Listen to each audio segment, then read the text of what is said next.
ఓం గురు జయ గురు జయ జయ గురు.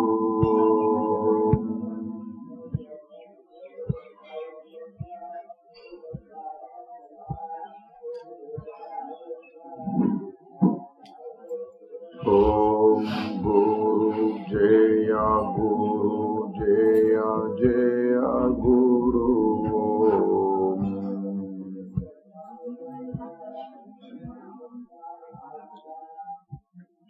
ఓం గురు జయ గురు జయ జయ గురు.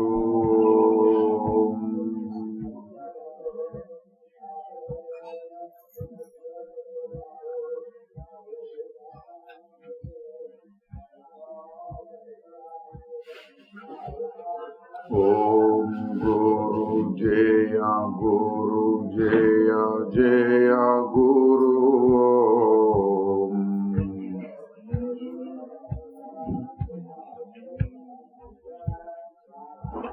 ఓం గురు జయ గురు జయ జయ గురు.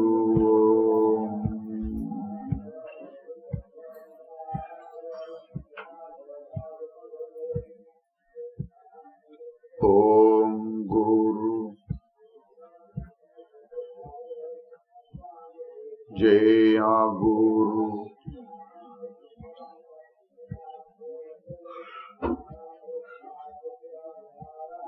జయ జయ గురు.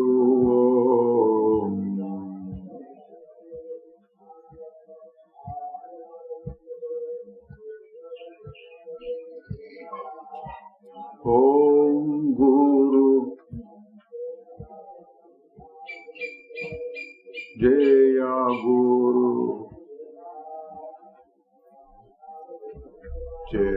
జయ జయ గురు.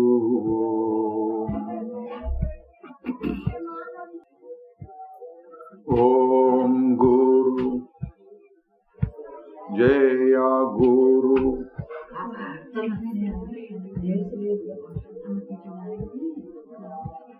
జయ జయ గురు.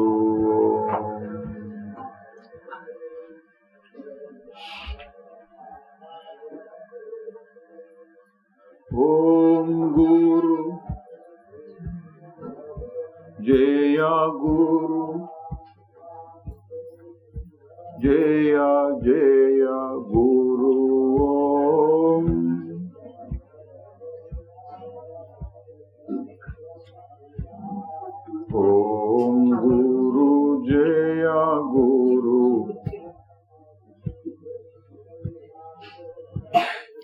జయ జయ గురు.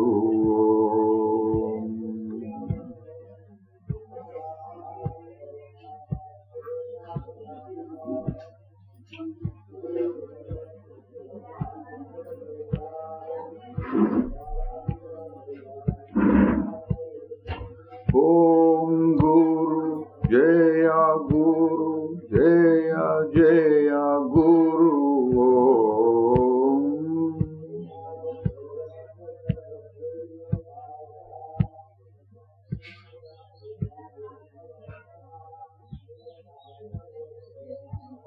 ఓం గురు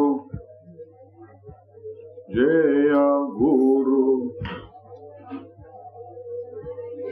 జయ జయ గురు.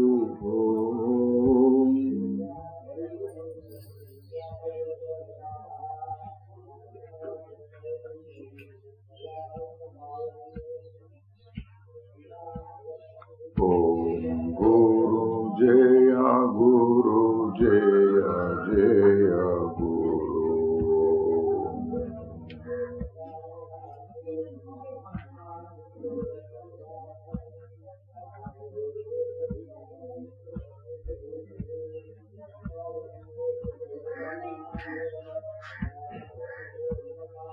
ఓం గురు జయ గురు జయ జయ గురు.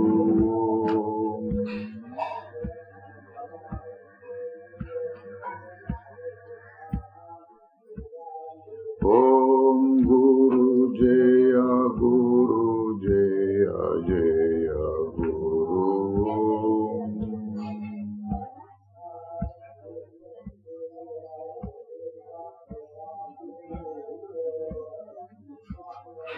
ఓం గురు జయ గురు జయ జయ గురు.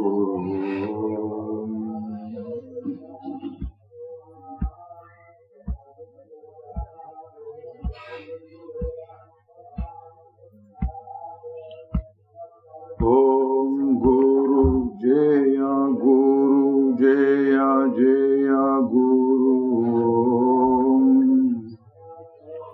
ఓం గురు జయ గురు జయ జయ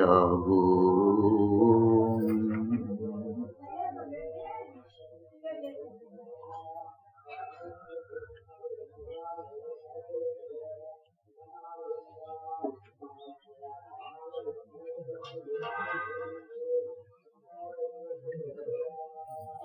ఓం గురు జయ గురు జయ జయ గురు.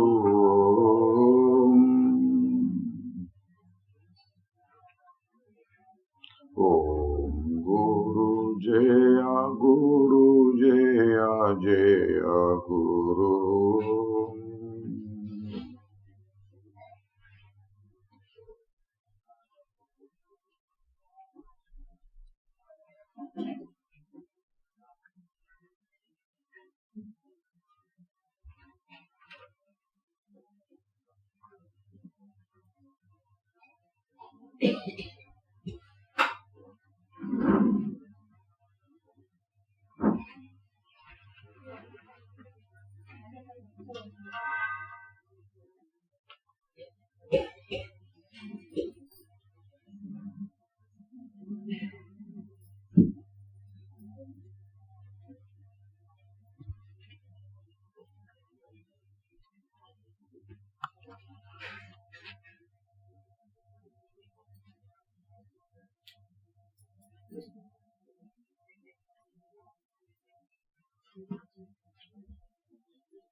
తవైవాజ్ఞానతో విశ్వం త్వమేకః పరమార్థతః తత్వోన్యో నాస్తి సంసారీ నా సంసారీ చ కశ్చన.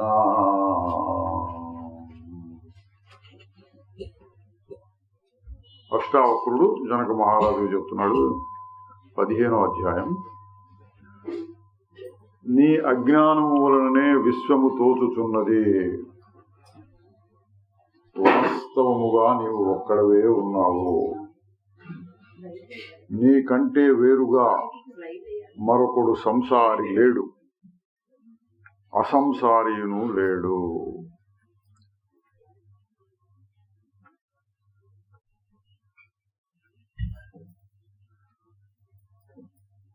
ఆత్మజ్ఞానం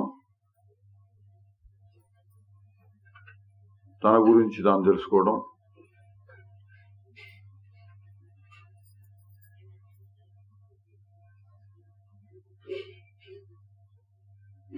ఎప్పుడు చెప్పినా అదే వస్తుంది మళ్ళీ మళ్ళీ మళ్ళీ మళ్ళీ. విషయం కొత్తగా లేదు కానీ ఒక్కొక్క శ్లోకం ఒక్కొక్క రకంగా ఉంటుంది. మాటలు వేరుగా ఉంటాయి, అర్థం అంతా ఒకటే. నీ స్వరూపం, నా స్వరూపం, అందరి స్వరూపం.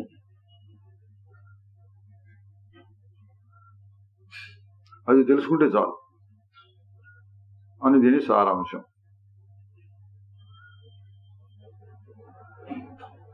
ఇక్కడ చెప్పే పద్ధతి ఏంటంటే, ఈ విశ్వమంతా తోస్తోంది నీ ఎదురుకుండా. ఎట్లా తోస్తోంది అంటే అజ్ఞానం వలన తోస్తున్నది అన్నాడు. తవైవాజ్ఞానతో విశ్వం. ఈ విశ్వమంతా నీ యొక్క అజ్ఞానము వలన తోచుచున్నది.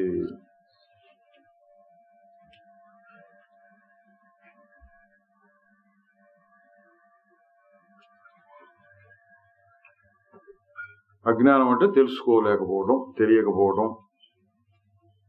జ్ఞానం అంటే బాగా తెలిసి ఉండటం. ఈ అర్థాలు వాడతాం. ఇదే అర్థం, కానీ సందర్భం వేరు. ఇక్కడ కూడా వాడుతున్నారు. ఏంటి సందర్భం అంటే ఆత్మను గురించినటువంటి విషయం తెలిస్తే జ్ఞానం, ఆత్మ తెలియకుండా ఉంటే అజ్ఞానం.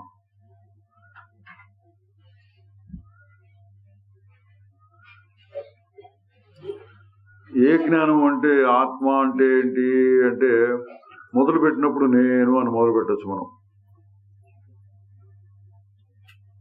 కొంచెం లోతుగా చూస్తే అక్కడ నేను లేదు, నువ్వు లేదు, అదొక పదార్థం.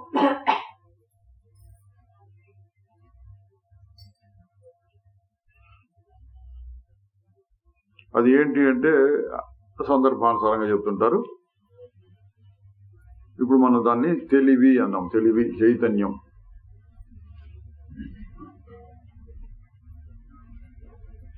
మొదలు పెట్టినప్పుడు నాలోనే ఒక చైతన్యం ఉన్నది అనుకుందాం.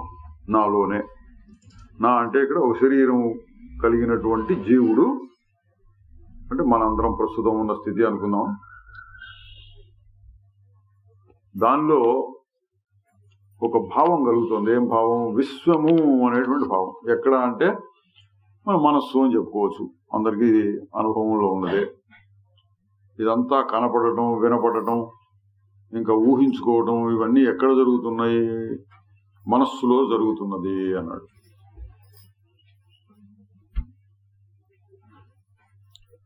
విశ్వం అంటే ఇప్పుడు అక్కడుంది, ఇక్కడుంది, ఇక్కడుంది అని అనిపిస్తుంది. ఇక్కడ వీరు చెప్తున్నటువంటి స్థాయి, ఏ స్థాయి నుంచి చెప్తున్నారంటే ఈ విశ్వమంతా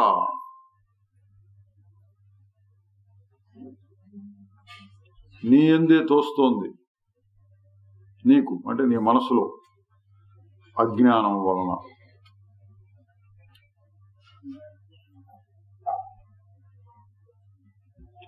మనం మొదలు పెట్టినప్పుడు అనుకోవచ్చు ఇదంతా బయట ఉంది కదా, నాలో తోచడం ఏంటి, ఇంత పెద్ద విశ్వం ఉంటే అందులో ఎంత నేను అణువు కింద కూడా రాను, నాలో ఇదంతా తోచడం ఏంటి అన్నట్లుగా అనిపిస్తుంది.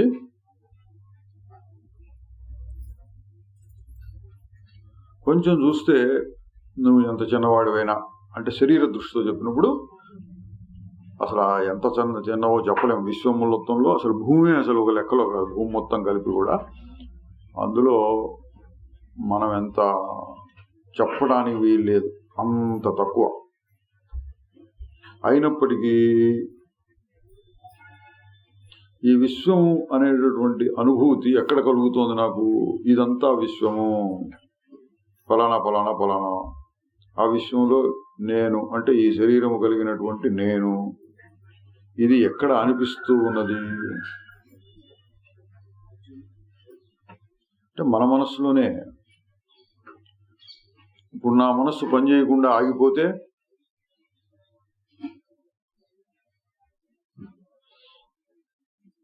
మనస్సు పనిచేయకుండా ఆగుతుందా అంటే ఆగుతుంది. ఎక్కడ? మన గాఢ నిద్రలో దానంతట ఆగుతుంది. ఇంకా కొన్ని సందర్భాల్లో కూడా ఆగుతుంది. గాఢ నిద్ర మాత్రమే కాకుండా మెలకువలో కూడా కొన్ని సందర్భాలు అట్లా పూర్తిగా ఆగినప్పుడు విశ్వం అనేటువంటి ఒక భావం మన దగ్గర లేదు, మనకు అనిపించదు విశ్వం ఉన్నదని. నీకు అనిపించకపోతే ఏంటి, బయట ఉంది కదా విశ్వము అంటారు. సరే, దాని సంగతి తర్వాత చూద్దాం. ముందు నాకు అనిపించే విషయం అంతా, నాకు అనిపించడం, కనిపించడం, నా అనుభవానికి రావటం, ఇదంతా ఎక్కడ జరుగుతుంది? నా మనస్సులోనే.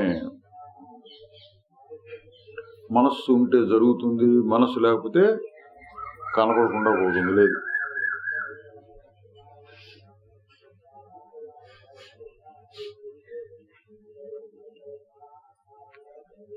ఇది విశ్వం. ఇక్కడి నుంచి ఇక్కడ దాకా ఉంది, ఇక్కడ అక్కడ ఇంత పెద్దది, ఇది మంచి ఇది చెడు ఇటువంటి విభాగాలన్నీ మనస్సులోనే కలుగుతున్నాయి. మనసు ఏం చేస్తుంది? విభాగములు వేరు వేరు వేరు వేరు చేసి చూపిస్తుంది. ఇది ఫలానా, ఇది ఫలానా, ఇది ఫలానా, ఇది ఫలానా, ఇన్ని వస్తువులుగా చేసి చూపిస్తుంది. ఇవన్నీ ఎక్కడున్నాయి అంటే విశ్వమంతా ఉందన్నాం, అది తర్వాత చూద్దాం అన్నాం కదా. ప్రస్తుతం మన లోపల జరిగేదాన్ని చూద్దాం.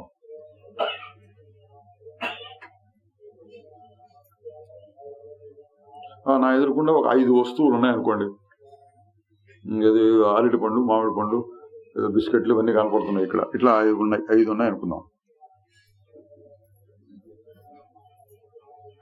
వేరు వేరుగా ఉన్నాయి ఈ వస్తువులన్నీ.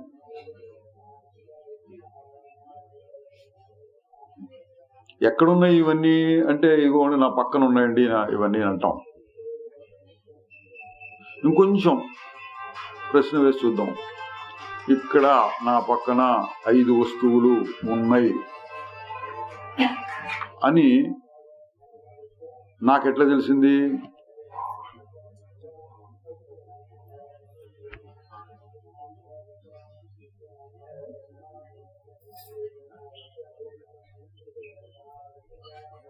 ఆ వస్తువులు నిజంగా అక్కడ ఉన్నాయా లేదా అంటే ఉన్నాయి అంటాను. ఎట్లా అంటాను నేను? నా మనస్సులో ఒక అనుభవం కలిగింది, ఇవి ఇక్కడ ఉన్నాయి.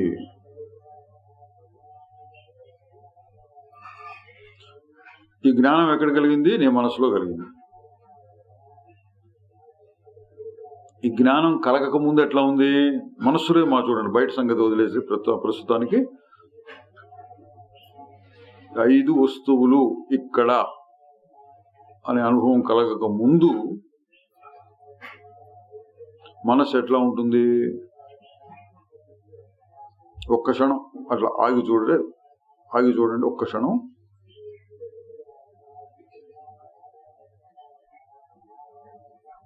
మనసు అట్లా నిశ్చలంగా ఉంది. లేదా గాఢ నిద్రను ఊహించుకోండి. ఇప్పుడు గాఢ నిద్రలో ఉన్నాం అనుకోండి, ఏం లేదు.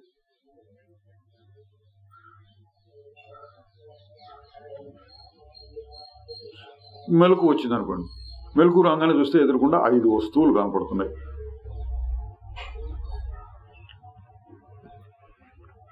ఇంతకు ముందున్న మనస్సు, ఇప్పుడున్న మనస్సు కదలకుండా ఉన్నప్పుడు ఎన్నున్నాయి అక్కడ? ఏమీ లేవు అని చెప్పాలి, లేదా ఒక్కటే ఉందన్నారు. ఏం ఒకటి? ఏదో ఒక అనుభవం అంతే. ఫలానా అని చెప్పడానికి వీల్లేని అనుభవం ఒక్కటి ఉన్నది. ఎప్పుడు? మనసు అట్ట ఆగినప్పుడు. ఆగుతుందంటే ఆగుతుంది. ఒక క్షణం ఆగమంటే ఎవరికైనా ఆగుతుంది. గాఢ నిద్రను గుర్తు తెచ్చుకున్నా చాలు. గాఢ నిద్రలో ఎట్లా ఉంటాను నేను?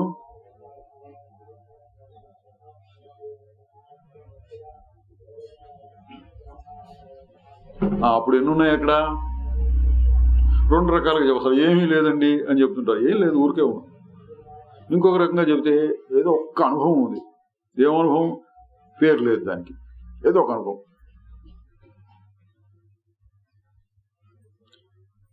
సరే, మనం చెప్పుకోవడం కోసం, ఒకళ్ళు చెప్పుకోవడం కోసం పేర్లు లేకపోతే చెప్పుకోలేం, భాష ఉపయోగించాల్సి వస్తుంది. అందుకని ఏం ఉత్త అనుభవం అందాం. ఉత్త అనుభవం, ఫలానా చెప్పడానికి వీల్లేదు, ఉత్త అనుభవం ఉంది. ఎప్పుడు? మనసు పని చేయకుండా గాఢ నిద్రలో వలె ఆగిపోయినప్పుడు. తర్వాత ఎందుకో ఇక్కడ 5 వస్తువులు ఉన్నాయి అని అనిపించింది. ఇది కూడా ఒక అనుభవం. 5 వస్తువులు ఒక అనుభవం.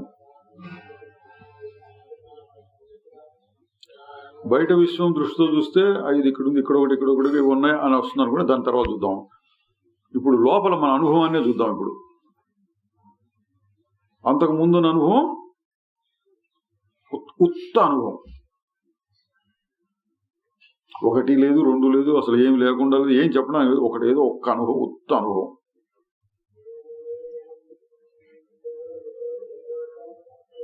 దాని ఫలానా అని పేరు పెట్టడానికి వీల్లేదు. చెప్పుకోవడం కోసం ఉత్త అనుభవం అన్నాం. కొన్ని సందర్భాల్లో తెలివి అని, శుద్ధ తెలివి అని ఇట్లా కూడా చెప్తూ ఉంటారు. ప్రస్తుతం ఉత్త అనుభవం అని పేరు పెట్టుకుందాం దానికి.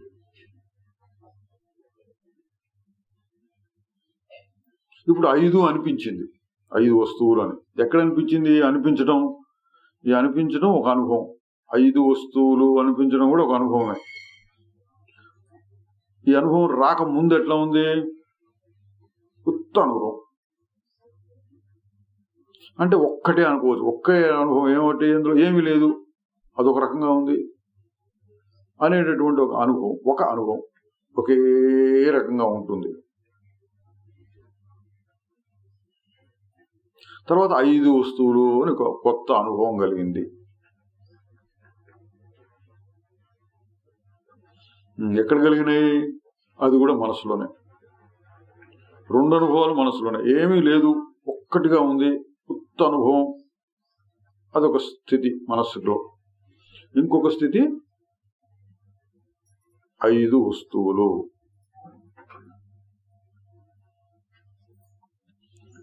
ఇప్పుడు మనసు దృష్టితో మాట్లాడుతున్నాం అండి. ప్రపంచం ఎట్లా ఉంది అని తర్వాత చూద్దాం అనుకున్నాం కదా. మనసు దృష్టితో చూస్తే ముందు ఒకటే, తర్వాత 5. ఇప్పుడు ఈ 5 ఎక్కడ వచ్చినట్టు? అదే మనస్సులో. బయట ఉంటే వచ్చిందా, బయట లేకుండానే వచ్చిందా తర్వాత చూద్దాం. ముందు ఏదో రకంగా వచ్చింది అనుకోండి. 5 వస్తువులు అనే అనుభవం కలిగింది. ఎక్కడ? మనస్సులో. ఎట్లా ఉందా మనస్సు? ఈ 5 వస్తువులు అనే అనుభవం కలగక ముందు ఉత్త అనుభవం ఒకటిగా ఉంది, ఒకే రకంగా. తర్వాత 5 రకాలుగా.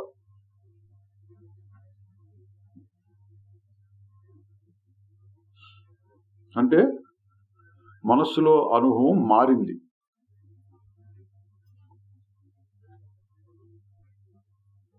నీకు కొత్త అనుభవం వచ్చింది.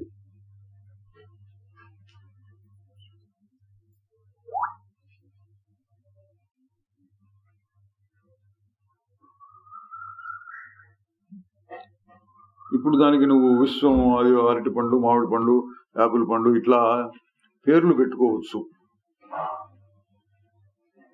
ఇదంతా దీనికి అంతా కలిపి విభాగం, వేరు చేయడం, రకరకాలుగా చూడటం.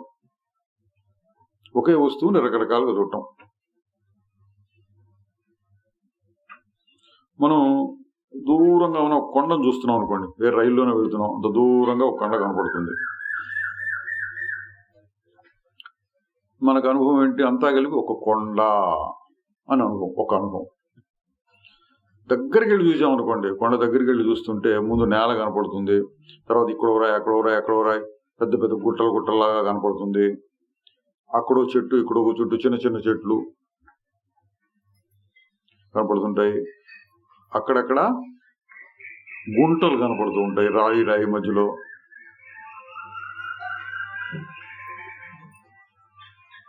ఎక్కడైనా ఒక చోట పెద్ద గుంట ఉంటే అందులో కాస్త నీళ్లు కూడా కనపడవచ్చు, వాన నీళ్లు నిలిస్తే. ఇదంతా దగ్గరికి వెళ్ళి టాటా చూస్తుంటే రకరకాలు కనపడుతుంది. దూరం నుంచి చూస్తే ఒక కొండ, అంతే. దగ్గరికి వెళ్ళి చూస్తే ఏం జరుగుతుంది? విభాగం. అదే కొండని రకరకాలుగా భాగం చేసి, అంటే వేరు చేసి చూడటం. అప్పుడు ఎన్ని కనపడతాయి? ఏదో లిస్ట్ రాసుకోవచ్చు. 100 ఉన్నాయి, 1000 ఉన్నాయి, ఇన్ని ఇక్కడో రాయి అట్లా రాసుకోవచ్చు. అట్లా ఇక్కడ 5 వస్తువులు అన్నాం. మనసులో 5 వస్తువులు పడ్డాయి. ముందేమున్నది అంటే అట్లా ఒక్కటే అనుభవం. ఇప్పుడు 5 అనే అనుభవం ఎక్కడి నుంచి కలిగిందంటే, ఒక్కటి ఉత్తది అనే అనుభవంలో నుంచి ఒక మార్పు కలిగి 5 అని అనిపించింది. అంటే మనసులో ఒక మార్పు వచ్చింది.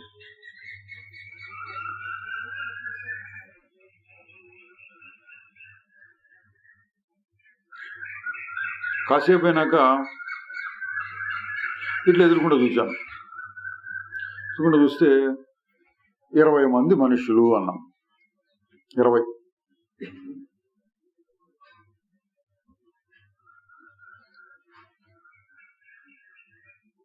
ఎక్కడొచ్చింది 20 అనే సంఖ్య, మనుష్యులు అనేది, రకరకాల ఆకారాలు, ఇవన్నీ ఎక్కడొచ్చినాయి? ఈ జ్ఞానం, ఇదొక జ్ఞానం, ఇదొక అనుభవం. మనస్సు, అదే మనస్సు.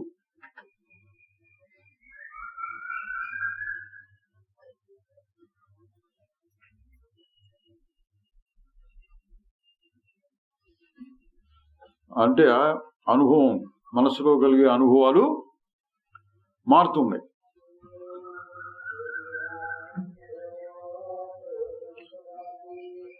ఇంకా ఎన్నో నేను కూడా అక్కడ ఏదో పెట్టాల్సింది, ఏదో మైక్లో ఏదో శబ్దం వస్తోంది, ఇవన్నీ అనుభవాలే. ఎక్కడొస్తున్నాయి ఈ అనుభవాలు అని మనం కొంచెం వెనక్కి వెళ్ళి చూస్తే మనస్సు అన్నాం. మనస్సు నిద్రలో ఉంటే ఏం తెలీదు. మనసు దేన్ని పట్టించుకోకుండా ఏదో వేరే ఏదో ఆలోచిస్తూ ఉంటే ఏం తెలియదు. ఒక్క క్షణం ఆగు, క్షణం అని దానికి చెప్పి అట్లా ఆపితే అప్పుడు ఏముండదు. తర్వాత 5 అనే అనుభవం వచ్చింది, తర్వాత 20 అనే అనుభవం వచ్చింది, తర్వాత 100 అనే అనుభవం వచ్చింది. అంటే ఈ అనుభవాలన్నీ మారుతున్నాయి. ఈ మారే అనుభవాలు ఎక్కడొస్తున్నాయి? మనస్సులో అందాం.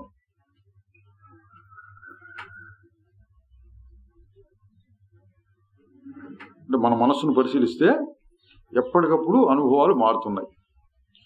ఈ మారిపోయే అనుభవాలన్నిటినీ కలిపి ఏదో ఒక జ్ఞాపకం ఉందనుకోండి, ముందు వచ్చిన అనుభవం, తర్వాత వచ్చిన అనుభవం, అట్లా ఇవన్నీ గుర్తుపెట్టుకుని ఇందాక ఎట్లా ఉంది, ఇప్పుడు ఇట్లా ఉంది, ఇప్పుడు ఇట్లా ఉంది, కళ్ళు మూసుకుంటే ఇట్లా ఉంది, కళ్ళు తెరుచుకుంటే ఇట్లా ఉంది, చెవులు మూసుకుంటే ఇట్లా ఉంది, చెవులు తెరుచుకుంటే ఇట్లా ఉంది. ఏం జరుగుతుంది? అనుభవాలు మారుతున్నాయి, మారుతున్నాయి, మారుతున్నాయి, మారుతున్నాయి, మారుతున్నాయి. ఇదంతా కలిపి మనం ఒక పేరు పెట్టుకుంటే విశ్వం, ప్రపంచం. ప్రస్తుతానికి మనకు దోచే ప్రపంచం అంతా ఏంటంటే మన మనసులో ఉన్న విశ్వమే.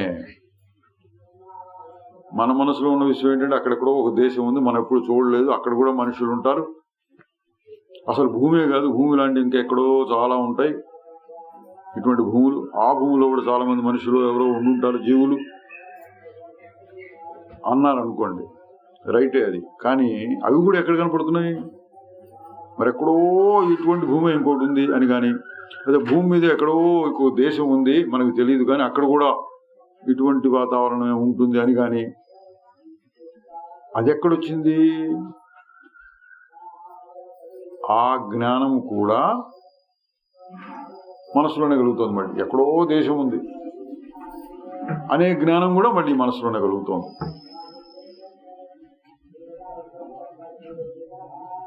దీని సారాంశం ఏంటంటే, నీకు సంబంధించినంత వరకు విశ్వం అనేది నీ మనస్సే కాదు, బయట ఉంది అంటే తర్వాత చూద్దాం అనుకున్నాం. ప్రస్తుతానికి నీకు సంబంధించినంత వరకు నీ విశ్వం అనుకోండి, పోనీ పూర్తి నీ విశ్వం నీలోనే ఉన్నది. మనకి ముఖ్యమైనది అదే కదా. నా సుఖ దుఃఖాలు, నా కష్ట నష్టాలకు కారణమంతా నా విశ్వమే. ఆ విశ్వం ఎక్కడుంది అంటే మనస్సులోనే ఉన్నది అన్నాడు. ఎందుకు కలుగుతోందండి అంటే ఈ శ్లోకంలో చెబుతున్న తవైవ అజ్ఞానతో విశ్వం, అజ్ఞానం వల్ల కలుగుతోందటండి ఈ విశ్వం. అజ్ఞానం అంటే ఏంటి? నీ స్వరూపం తెలియకపోవడం అజ్ఞానం. ఈ సందర్భంలో అజ్ఞానం అంటే ప్రపంచంలో ఎన్నో విషయాలు ఉన్నాయి, వాటన్నిటికీ జ్ఞానాలు, ఒక్కొక్క విషయానికి ఎంతో పెద్ద జ్ఞానం నేర్చుకోవచ్చు. అందులో కొన్ని మనకు తెలుసు, చాలా మనకు తెలియవు. ఆ రకమైన జ్ఞానాలు అజ్ఞానాలు కాకుండా ఇక్కడ ఈ సందర్భంలో జ్ఞానము అజ్ఞానం అంటే ఆత్మ లేక తనను తాను సరిగ్గా తెలుసుకుంటే జ్ఞానం, తన గురించి తనకు తెలియకపోతే అజ్ఞానం.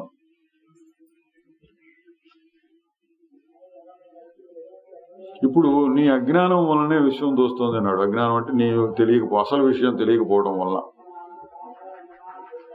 ఇప్పుడు అసలు విషయం ఏంటండి? ఏది తెలియకపోతే ఇదంతా కలుగుతుంది?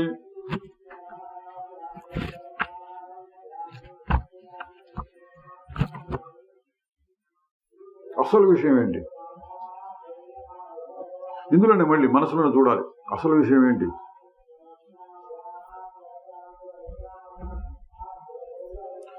అసలు విషయం అనే దానికి మనం వెతకడానికి ఏంటంటే ఒక కీలకం. దేన్ని పట్టుకొని మనం వెతకచ్చు అసలు విషయం అంటే ఏది ఎప్పుడు ఉంటుందో, ఏది ఎప్పుడు ఉండాలి అంటే మారకుండా, అది అసలు విషయం అన్నాం. అస్సలు సత్యం అంటారు దాన్ని. సత్యం, యథార్థం. ఏది అసలు విషయమో దాన్ని తెలియకపోవటం అజ్ఞానం అంటే. అసలు విషయం అంటే ఏంటి? మారకుండా ఉండేది.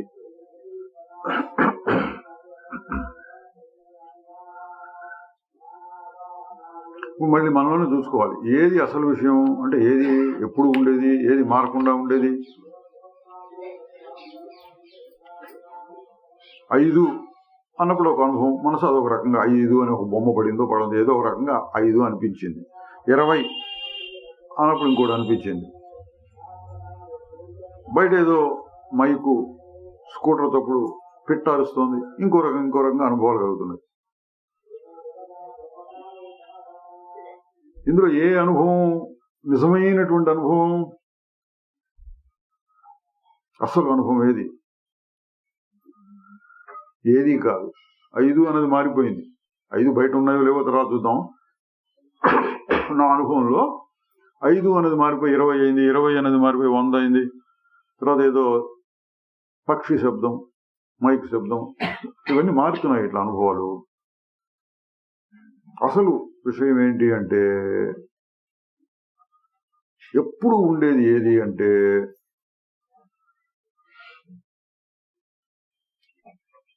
ఏ అనుభవము లేనప్పుడు ఉండాలి, అన్ని అనుభవాలు ఉన్నప్పుడు కూడా ఉండాలి.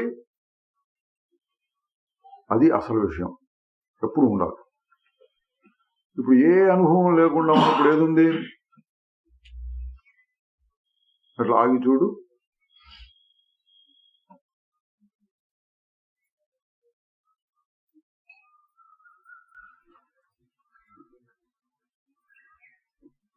ఏ అనుభవం లేదు. ఆగడం కష్టం అండి అంటే ఎక్కువసేపు ఆగడం కష్టమేనండి. ఎవరికైనా కష్టమే. ప్రత్యేకంగా దానికి ఏవో పద్ధతుల్లో ప్రయత్నం చేసి, చాలా కాలం ప్రయత్నం చేసి ఆపగలిగితే కొంతమంది కొన్ని నిమిషాల సేపు, గంటల సేపు, కొంతమంది కొన్ని రోజుల సేపు అట్లా ఆపగలిగిన వాళ్ళు ఉంటారు అంటారు. అంత అవసరం లేదు మనకి. మనకు తగినట్లుగా మనం పరిశోధన చేస్తే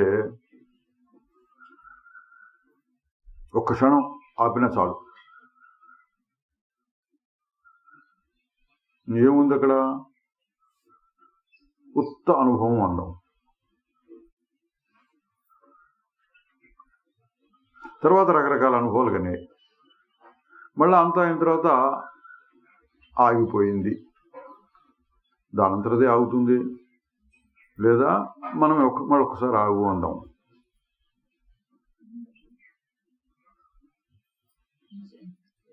మళ్ళీ అదే అనుభవం ఉంది.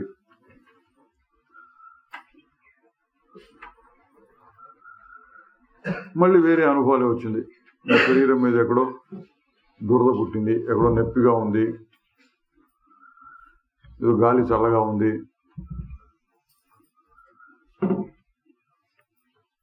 ఈ అనుభవాలు కలిగినాయి. మళ్ళీ ఒకసారి ఆగు అన్నాం. ఒక క్షణం అట్లా ఆగి చూడండి.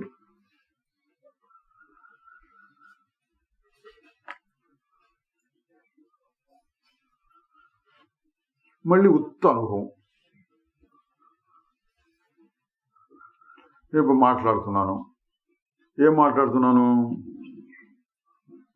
మాట్లాడుతున్నాను అని మాట్లాడా. ఇప్పుడు ఇందాక నుంచి ఏం మాట్లాడుతున్నాను? 100, 1000 వచ్చి ఉంటాయి అక్షరాలు, మాటలు, శబ్దాలు. ఇవన్నీ కలిపి ఒక మాటలో చెప్పండి అంటే రకరకాల అనుభవాలు. ఒక్క మాట వచ్చినప్పుడల్లా ఒక కొత్త అనుభవం. ఇట్లా వినటం, ఒక మాట వస్తుంది, ఆ మాటకు ఒక అర్థం ఉంటుంది, ఒక అనుభవం కలుగుతుంది.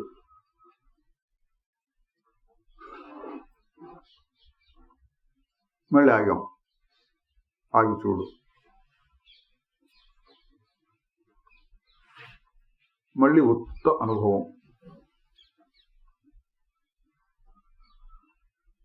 ఇట్లా మనం ఎన్నిసార్లైనా చేయొచ్చు, ఎక్కడైనా చేయొచ్చు, ఏ పరిస్థితిలోనే చేయొచ్చు. కొంచెం అలవాటు చేస్తే ఎటువంటి పరిస్థితుల్లో అయినా అట్లా ఆగి చూడటం కుదురుతుంది. బాగా అలవాటైతే దానంతరదే ఆగు కనపడుతూ ఉంటుంది, ఆగి ఆ ఉత్త అనుభవం తోస్తూ ఉంటుంది, మనం ప్రయత్నం చేయకపోయినా.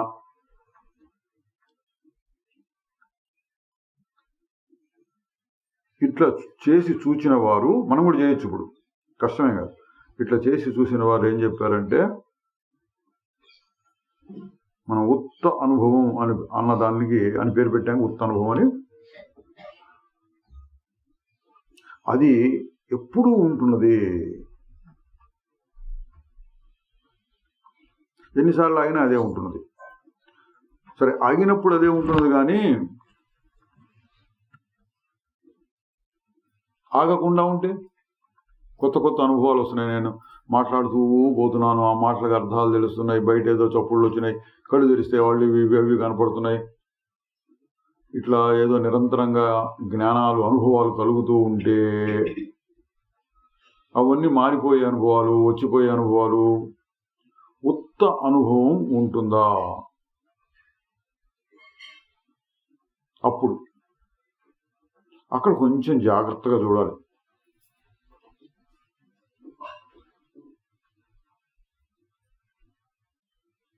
ఇప్పుడు పరిస్థితి ఏంటి మళ్ళీ ఒకసారి చూద్దాం.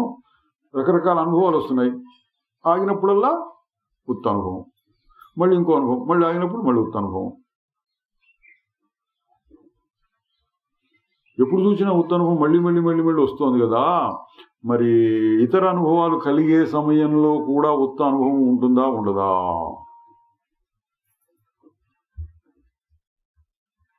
అంటే ఉంటుంది అన్నారండి, ఉంటుంది. దానికి సిద్ధాంతంలో యుక్తి ఏంటంటే, హేతువాదం. ఇప్పుడు మారకుండా ఉంది, అప్పుడు మారకుండా ఉంది, అప్పుడు మారకుండా ఉంది. ఇప్పుడు 10 నిమిషాల సమయంలో వ్యవధిలో 10 సార్లు చేసి చూసామనుకోండి, మారకుండా ఉండేటటువంటిది ఎప్పుడూ మారకుండా ఉండాలి. ఒకవేళ మారిపోతే ఇది ఉత్త అనుభవం కాస్త 5 అనే అనుభవం అయింది, 5 అనే అనుభవం 20 అనే అనుభవం అయింది, మళ్ళీ ఉత్త అనుభవం వచ్చింది.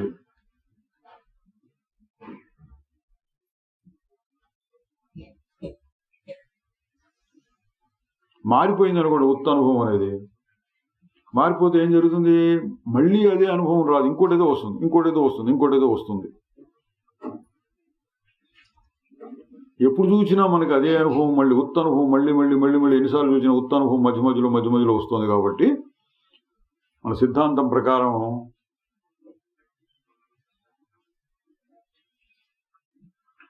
ఒకసారి మారకుండా ఉంటే, రెండోసారి, 3 సార్లు, 4 సార్లు, అంటే ఎన్నోసార్లు చేసి చూసాం, మారట్లేదంటే మధ్యలో కూడా అది మారకుండానే ఉండాలి. ఒకవేళ మారింది అంటే మళ్ళీ అదే అనుభవం రాదు. మళ్ళీ అదే అనుభవం కలుగుతోంది అంటే మారలేదు.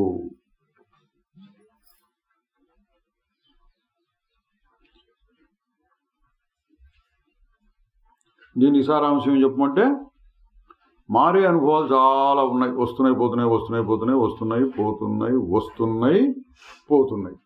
ఇవి మారే అనుభవాలు. మారకుండా అనుభవం, మారకుండా ఉండే అనుభవం మధ్యలో వచ్చింది, మళ్ళీ వచ్చింది. ఈ రకరకాల అనుభవాలు ఎప్పుడెప్పుడు ఆగుతాయో అప్పుడల్లా మళ్ళీ ఉత్త అనుభవం వస్తుంది. మనం ఆపి చూడొచ్చు, లేకపోయినా జాగ్రత్తగా గమనిస్తూ ఉంటే వాటందరూ ఆగుతాయి ఆలోచనలు.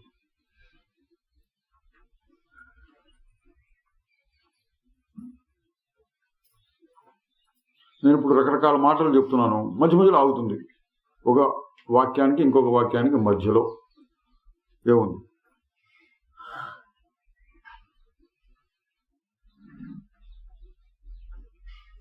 ఒకే వాక్యంలో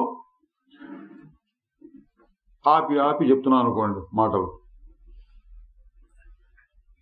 ఒక మాటకి ఇంకొక మాటకి మధ్యలో ఏముంది? క్షణం. ఒక మాట ఇంకొక మాట, ఈ రెండింటి మధ్యలో కన్ను మూసి కన్ను తెరిచేంత వ్యవధి అంటారు కదా. ఆ కొద్దిసేపు కూడా ఉత్త అనుభవం ఉంటుంది. దాన్ని బట్టి సిద్ధాంతం ఏంటి? మారకుండా ఉండేది ఎన్నోసార్లు వస్తుంది, ఎప్పుడు చూసినా ఒకటే రకంగా ఉంది కాబట్టి అది మారదు, నిజంగా మారదు. నిజంగా మారదు అంటే రకరకాల అనుభవాలు కలిగే సమయంలో కూడా అదే ఉంటుంది. ఇది సిద్ధాంతమైనా మనం గమనించవచ్చు అంటే గమనించవచ్చు. మనం కూడా ఎట్లా గమనించాలి? నేను ఇప్పుడు మాటలు చెప్తున్నాను అనుకోండి, మాటల్ని పట్టించుకోకుండా చూస్తున్నారు అనుకోండి మీరు, అది కుదురుతుందా అంటే కుదురుతుంది. మీకు వేరే ఏదో అర్జెంట్ పని వచ్చింది, వ్యవహారం, దాని గురించి ఆలోచిస్తున్నారు. నేను చెప్పే మాటలు సరిగా అర్థం కావు.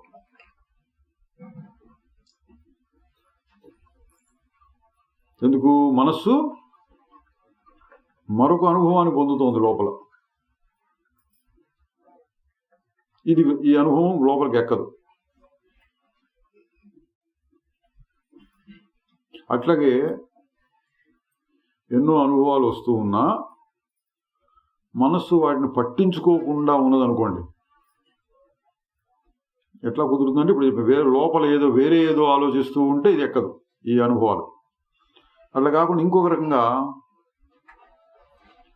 ఉత్త అనుభవాన్ని పట్టించుకున్నాం అనుకోండి, ఉత్త అనుభవాన్ని అట్లా పట్టించుకుంటే, అదే పట్టించుకొని చూస్తుంటే తక్కిన అనుభవాలు ఎన్ని వచ్చినా కూడా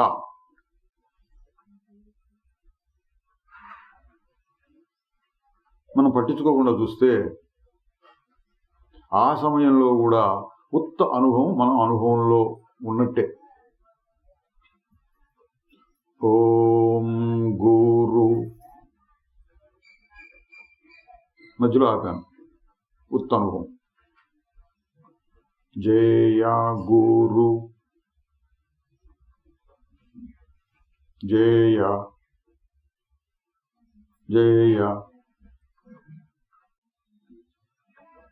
గురు. ఓం మధ్యలో గమనించవచ్చు ఏముంటుంది మధ్యలో? ఓం గురు, జయ గురు, ఉత్త అనుభవం మధ్యలో ఉంది.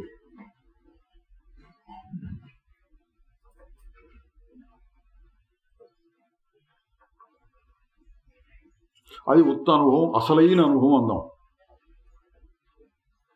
ఎందుకు? ఎప్పుడు ఉంటుంది కాబట్టి.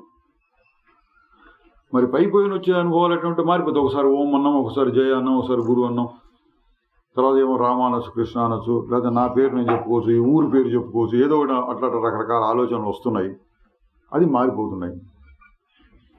ఆ ఆలోచనలు కొంచెం నిదానంగా వస్తూ వాటిని మనం పరిశీలిస్తూ ఉంటే మధ్యలో ఉత్త అనుభవం తగులుతుంది.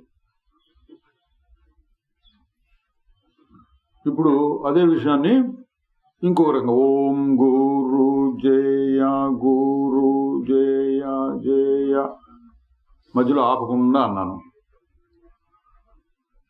ఏముంది అంటే ఓం గురు జయ గురు జయ జయ గురు ఉందండి, ఈ శబ్దాలు ఉన్నాయి. వీటిని పట్టించుకోకుండా చూడండి, ఏం పట్టించుకోవద్దు. ఓం మధ్యలో ఉన్నదాన్ని పట్టించుకోండి. గురువుని పట్టించుకోవద్దు. మధ్యలో ఇంతకుముందు ఏది మధ్యలో దాన్నే మళ్ళీ ఉన్నదా లేదా? ఓం గురు జయ గురు, ఓం గురు జయ గురు ఇవన్నీ రకరకాల అనుభవాలు అనుకుంటే, అక్షరాలను ఒక్కొక్క అక్షరం ఒక్కొక్క అనుభవం అనుకుంటే ఈ అక్షరాన్ని పట్టించుకోకంటే విలువ ఇవ్వకుండా ఉత్త అనుభవం ఏంటి అని ప్రశ్న వేసుకొని చూస్తే చూడొచ్చు. ఉత్త అనుభవం ఇప్పుడు ఉందా లేదా? ఓం ఉత్త అనుభవం. గురు జయ గురు ఏమంటున్నారు? గురువు అంటున్నాం, జయ అంటే ఏం పట్టించుకోవద్దు. చూస్తూ ఉంటే ఓం గురు జయ జయ గురు, ఓం గురు జయ జయ గురు. పట్టించుకోవద్దు, దీని మీద దృష్టి పెట్టద్దు. ఏదో వస్తున్నాయంటే శబ్దాలు. ఓం గురు జయ జయ గురు, ఓం గురు జయ జయ గురు.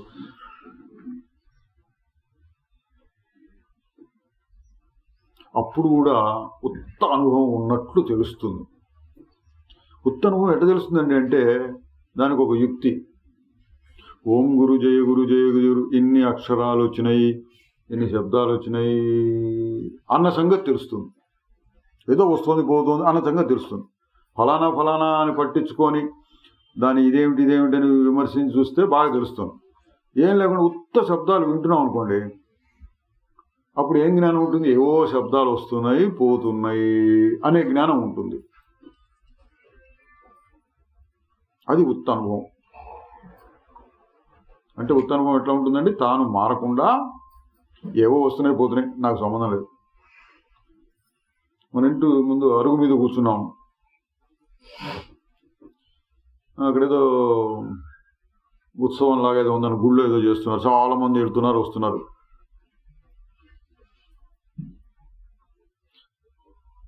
ఏదో ముందు చూసాం, ఎవరు వెళ్తున్నారు, ఎక్కడికి వెళ్తున్నారు, ఫలానా వెళ్తున్నారు కావాలి అని కాసేపు చూసాము.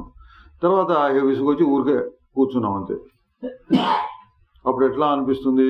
ఏవో వస్తున్నారు పోతున్నారు, నేను పట్టించుకోవట్లా.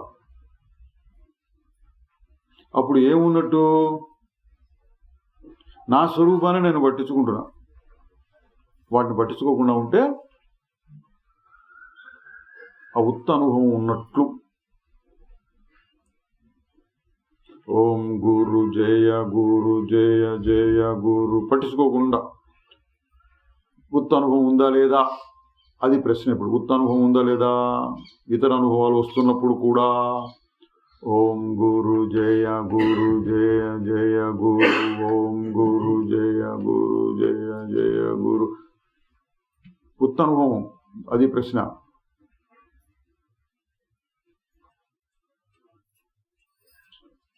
అంటే ఇక్కడ కూడా ఉందండి. అయితే కొంచెం సూక్ష్మంగా చూడాలి. ఇన్ని అనుభవాలు కలుగుతున్నాయి. ఓం గురు జయ ఒక్కొక్క అక్షరం ఒక్కొక్క అనుభవం అనుకుంటే వస్తున్నాయి పోతున్నాయి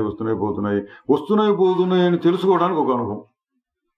చూడండి, ఒక్కొక్క అక్షరం, ఓం ఒక అక్షరం, గురువు ఒక మాట, జయ ఇవన్నీ ఒక్కొక్క మాట అనుకుంటే మనం పట్టించుకోకుండా చూసినప్పుడు ఏం అనుభవం ఉంటుంది? ఇన్ని మాటలు వస్తున్నాయి పోతున్నాయి అది అన్నిటినీ కలిపి ఒక అనుభవం. ఒక్కొక్క మాటని పట్టించుకుంటే అది విభాగం చేయడం మాట, వేరు చేసి ఆ అనుభవాన్ని పొందడం. అట్లా కాకుండా అన్నింటినీ కలిపి చూస్తే ఎట్లా ఉంటుంది? ఏవో వస్తున్నాయి పోతున్నాయి అని నేను చూడగలుగుతున్నాను. దాన్ని మనం సాక్షి అనే పేరు కూడా చెప్తుంటాం. ఎన్నో వస్తున్నాయి పోతున్నాయి అని నీకెట్ట తెలిసింది? మనం ఓం గురు జయ గురు ఏ మాటకి అర్థాన్ని పట్టించుకోలేదనుకోండి, పట్టించుకోకుండా ఏదేదో అనుకుంటూ పోతున్నాం. అప్పుడు ఏమనుభవం ఉంటుంది? ఎన్నో వస్తున్నాయి పోతున్నాయి అనే అనుభవం ఉంటుంది. ఆ అనుభవం ఎక్కడ కలిగింది? అది ఉత్త అనుభవం. ఆ ఉత్త అనుభవం అట్లా ఉంటే వస్తున్నాయి పోతున్నాయి అన్నట్లు అనిపిస్తోంది.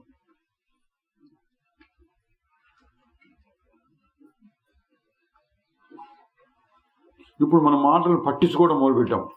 ఒక్కొక్క మాటని నేను మాట్లాడుతున్నాను, ఆ అర్థాలు వస్తున్నాయి. అలాగే కథ చెప్తున్నాను. ఇప్పుడు రామాయణము, రాముడు అడవికి వెళ్ళాడు, రావణాసురుడు వచ్చాడు, సీతను ఎత్తికెళ్ళాడు, ఇదంతా కథ చెబుతున్నాను.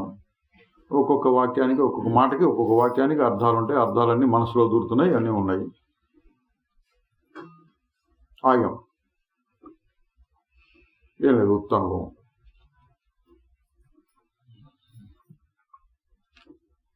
ఇప్పుడు ఉత్త అనుభవానికి ఈ రకరకాల అనుభవాలకి తేడా ఏంటి? మనసులో చూస్తే ఇంకొంచెం చెప్పే పద్ధతిలో, వేరే పద్ధతిలో చెప్దాం. మనస్సులో ఏ కదలిక లేకుండా చూస్తే ఉత్త అనుభవం. మనస్సులో కదలికలు, రకరకాల కదలికలు వస్తున్నప్పుడు అది విశ్వం, ప్రపంచం.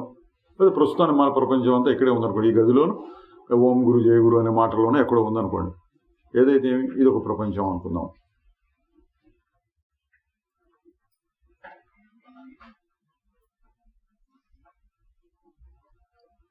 ఈ రెండింటిని ఇప్పుడు చెడ్డా చెప్తే ఏంటి, ఏమి మారకుండా అట్లా ఊరుకుంటే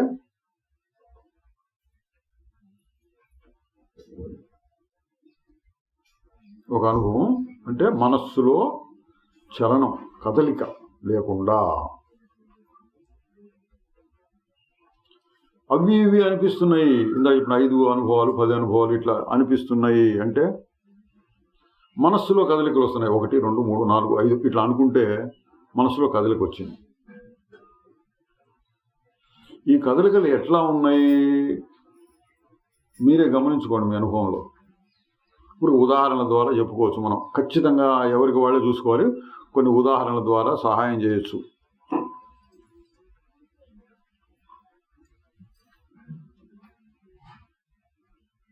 ఇక్కడ మధ్యలో ఒక పెద్ద టబ్బు లాంటిదో బొక్కెం లాంటిదో పెట్టాం, నీళ్లు పోసాం అనుకోండి. ఫ్యాను అది తీసేసాం, గాలి లేదు, బయట నుంచి వచ్చే గాలి లేదు. అప్పుడు నీళ్ళంతా అట్లా నిశ్చలంగా ఒక అద్దంలాగా ఉంటాయి.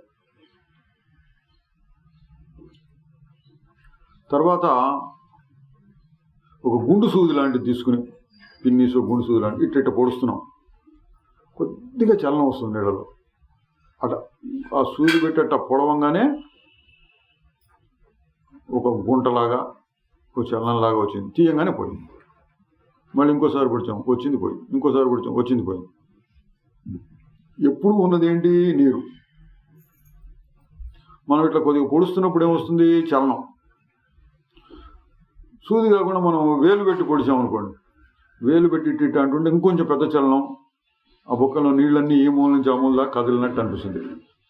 ఇట్లా ఇట్లా ఇట్లా ఇట్లా కొడుతుంటాయి. కొంచెం పెద్ద చలనం అనమాట.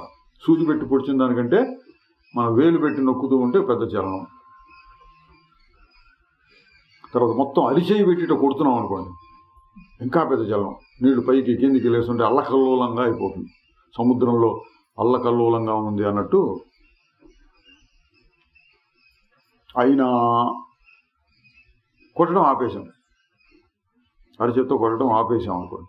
ఆపేస్తే మళ్ళీ కొద్ది క్షణాల్లోనే మళ్ళీ నీళ్లు నిశ్చలం అయిపోతుంది. ఈ చలనాలన్నీ ఎట్టగలిగినాయి, ఏదో దాంతో కొట్టడం వలనో లేదా గాలి రావడం వలనో.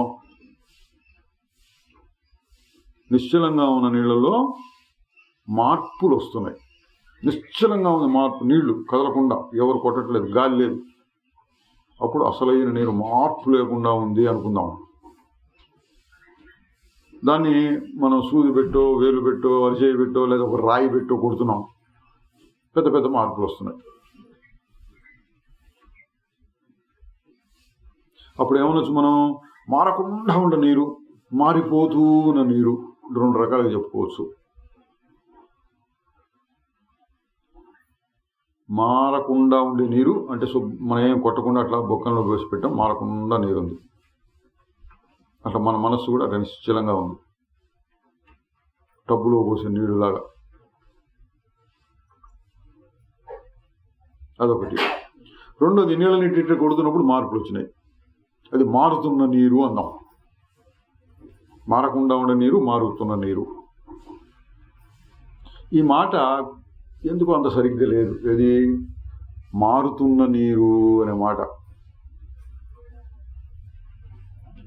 మారుతున్న నీరు అంటే ఏం మార్పు వచ్చిందండి అందులో? పైకి కిందికి పడింది, అదొక మార్పే కదండి. అవును, మార్పే. మళ్ళీ ఆగిపోయినప్పుడు మళ్ళీ అదే నీరు అదే రకంగా నిశ్చలంగా ఉంది కదా. మరి ఏం మార్పు అంటారు? ఏదో అదొక రకమైన మార్పు వచ్చింది అన్నారు.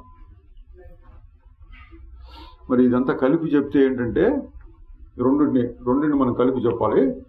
సరిగ్గా చెప్పండి అంటే, మారుతున్న నీరు అనడం కూడా సరైన మాట కాదు. ఎందుకంటే నీళ్ళలో నిజంగా మార్పు లేదు, మళ్ళీ అదే నీళ్లు మనకు వస్తున్నాయి కాబట్టి. పోనీ మారకుండా ఉండే నీరు అందామా? ఏవో మార్పులు పైకి కిందికి పట్టడం అలా రావడం అది కనపడుతోంది. మరి రెండింటిని కలిపి ఎట్లా చెప్పాలి అంటే ఇది వేదాంతం చేసే పని ఇదండి, మాయావాదం అంటుంటారు.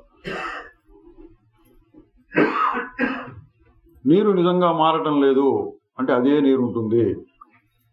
నీరు మారిపోయి ఏదో పులుసులాగా గాల, నీరు నీరుగానే ఉంది. మరి ఏం జరుగుతుందంటే మారినట్లు అనిపిస్తోంది. తన సహజ స్వరూపాన్ని కోల్పోకుండానే కొద్దిగా పైకి కిందికి పట్టడం, అటు ఇటు కదలటం, అటువంటి మార్పు వస్తుంది. చిన్న మార్పు, చలనంలో మార్పు వచ్చింది. అసలు పదార్థంలో మార్పు లేదు. నీరంటే అసలైన నీరులో మార్పు లేదు. అసలు నీరు నీరుగానే ఉంది. కానీ అటు ఇటు కొట్టుకోవడం వల్ల ఏదో మారినట్లు అనిపిస్తోంది.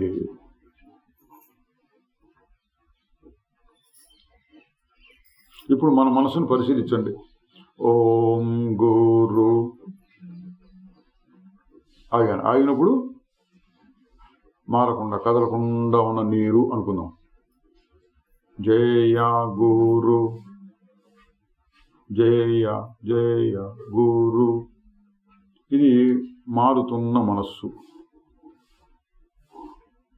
నిజంగా మారిందంటే మళ్ళీ అదే వచ్చేసిందిగా ఆగంగానే.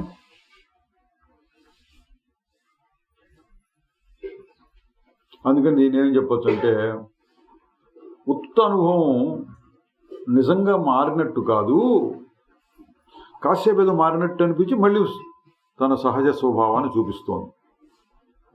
మారుతున్నట్లు అనిపించిన సమయంలో కూడా నీరు నీరే, నిజమైన మార్పు లేదు.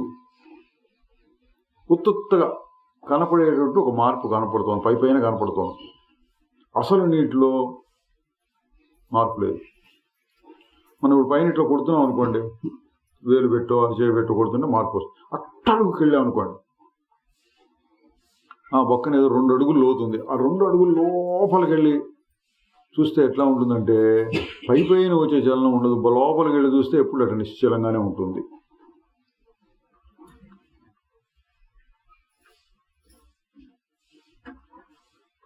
అట్లా ఈ చలనం వచ్చే సమయంలో కూడా మనం జాగ్రత్తగా పరిశీలిస్తే, అడుగుకు వెళ్ళి పరిశీలిస్తే నిశ్చలమైనటువంటి మనస్సు, నిశ్చలమైన మనసుకి ఆత్మ అని పేరు పెడదాం. పెట్టచ్చు అన్నారు, చెప్తారు కొన్ని చోట్ల. మనసు నిశ్చలంగా ఉంటే ఆత్మ, శుద్ధమైన ఆత్మ. అందులో కదలికి వస్తే మనస్సు.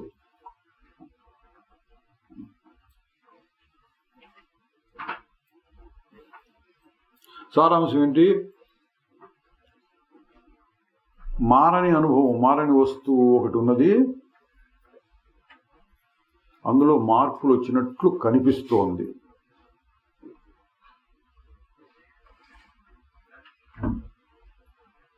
ఇప్పుడు మనం చిన్న ఉదాహరణ తీసి చెప్పుకున్నాం. ఓం గురు మారుతోంది, మారట్లేదు, మారింది, మళ్ళీ మారింది, మళ్ళీ మారలేదు, మళ్ళీ మారింది, మళ్ళీ మారలేదు. దీన్ని మనం విశ్వం మన మాటతో చూస్తే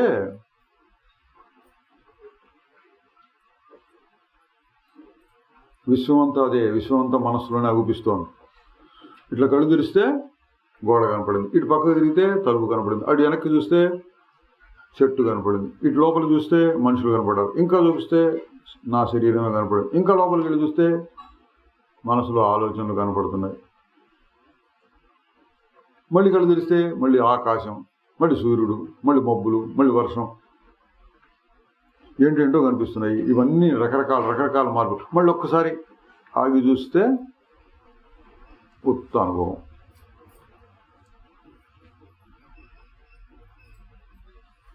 మరి దీని అందరికీ అసలు పదార్థం ఏంటి అంటే, అసలు పదార్థానికి ఆత్మ అని పేరు పెట్టచ్చు, తెలివి అని కూడా అనొచ్చు.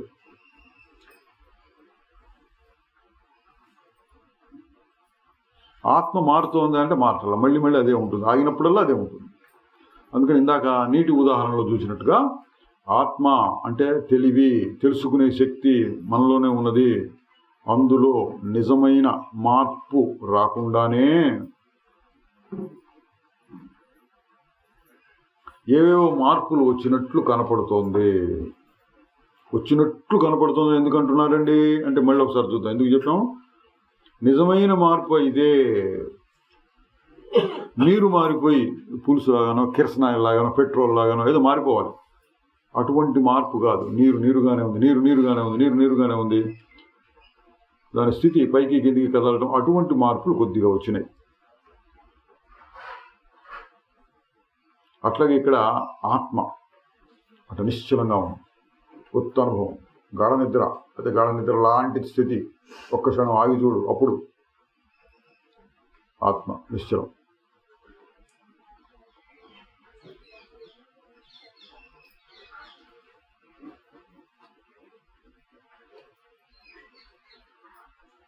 మళ్ళీ ఎందుకునో కదలికి వచ్చింది. కదలికి రాగానే ఏదో కనపడింది, ఏదో వినపడింది, ఏదో ఊహ వచ్చింది, ఆలోచనలు వచ్చినాయి, ఏవో అనుభవం కలిగింది, కొత్త కొత్త అనుభవాలు కలిగింది. కలుగుతూ మళ్ళీ ఆగిపోయింది.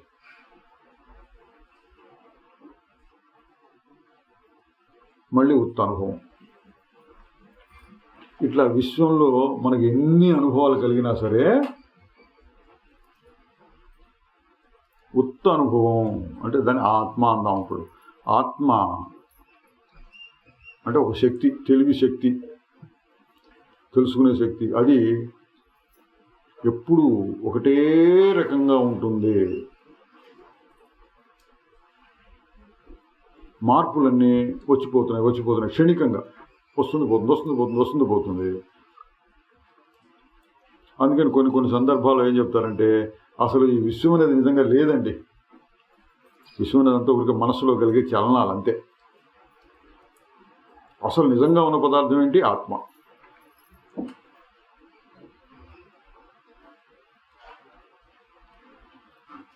కాదండి, విశ్వం అనేది ఒక బయట ఒకటి ఉన్నది, పెద్ద విశ్వం, అందులో మనిషి ఉన్నాడు, మనిషి చిన్న శరీరం, అత్యల్పమైన శరీరం, ఆ శరీరంలో ఎక్కడో ఒక మనస్సు ఉంది, ఆ మనస్సులో అవి ఇవి తోస్తున్నాయి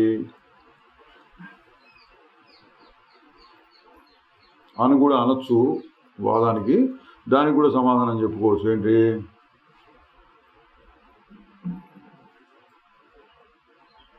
నిశ్చలంగా మనం ఉన్నప్పుడు ఉత్తనుభవం. ఇది విశ్వము, ఇది శరీరము, శరీరంలో ఒక మనస్సు ఉంది, మనస్సు నిశ్చలంగా ఉంది, ఇవి కూడా లేవుగా. ఏదో ఉత్తగా ఉంది. గాఢ నిద్రలో ఉన్నప్పుడు ఉన్నాయండి. ఇది శరీరము, ఈ శరీరం లోపల ఒక మనస్సు ఉంది, ఆ మనస్సులో బొమ్మలు పడుతున్నాయి, ఇదంతా ఉంది గాఢ నిద్రలో. అట్లా మనం పూర్తిగా ఆగిపోయినప్పుడు ఏం ఉండదు. తర్వాత ఇదిగో ఈ వస్తువు, ఆ వస్తువు, ఈ వస్తువు, ఈ వస్తువు, ఇవంతా కలిపి విశ్వము అన్నాం. ఇదంతా కూడా మనస్సులో వచ్చిన భావమే. ఇది అది ఇది ఇది అని 100 వస్తువులు లెక్కపెట్టి ఇంకొక 1000 వస్తువులు ఊహించుకొని విశ్వము అని పేరు పెడితే, అంటే ప్రపంచము, జగత్తు, ఏదైనా పేరు పెట్టండి అని పేరు పెడితే అదంతా మనసులో జరిగే పనే.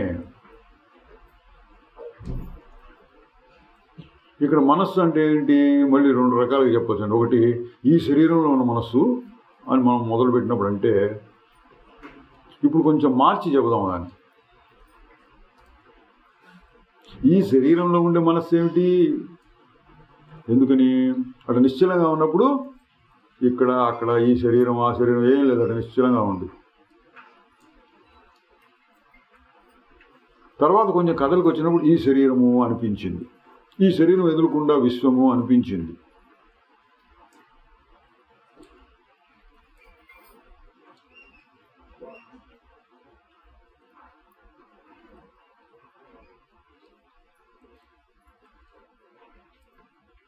ఇప్పుడు మనస్సు ఎక్కడున్నట్టు?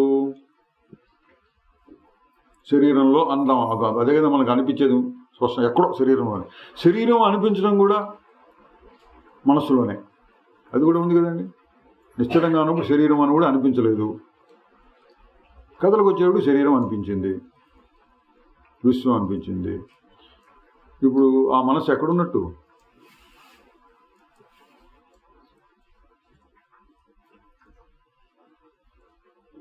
అంటే దానికి బాగా గమనించిన వారు ఏం చెప్పారంటే, శరీరం లోపల ఎక్కడో మనస్సు ఉందని సాధారణ వ్యావహారికమైన జగత్తు. గట్టిగా ఆలోచిస్తే మనస్సులోనే శరీరం ఉంది, మనస్సులోనే ఆ శరీరం ఎదురుకుండా ఉన్న విశ్వం అంతా ఉంది. మరి ఆ మనస్సు ఎక్కడున్నట్టు? ఈ శరీరంలో ఉన్న మాట తీసేసి ఉత్త మనస్సు అని పెడదాం. ఎక్కడో ఉంది మనస్సు.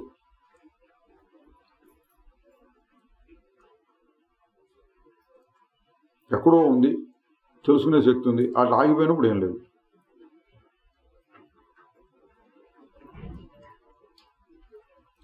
ఆ ఎక్కడో ఉన్న మనసులో ఒక శరీరము అనే భావం కలిగింది. ఆ శరీరం ఎదురుకుండా పెద్ద విశ్వం ఉన్నది అనే భావం కలిగింది. అంటే అటు నుంచి చూడటం మొదలు పెడితే, ఇటు నుంచి చూస్తే పెద్ద విశ్వము, అందులో ఒక శరీరం, అందులో ఒక మనసు, ఆ మనసులో రకరకాల ఆలోచనలు, అనుభవాలు. అటు నుంచి చూస్తే నిశ్చల స్వరూపం ఆత్మ.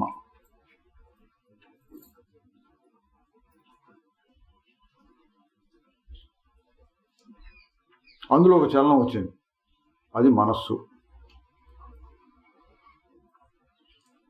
ఆ చలనంలో ఇది శరీరము అనే భావం వచ్చింది. మళ్ళీ అక్కడే ఇది విశ్వము అనే భావం వచ్చింది.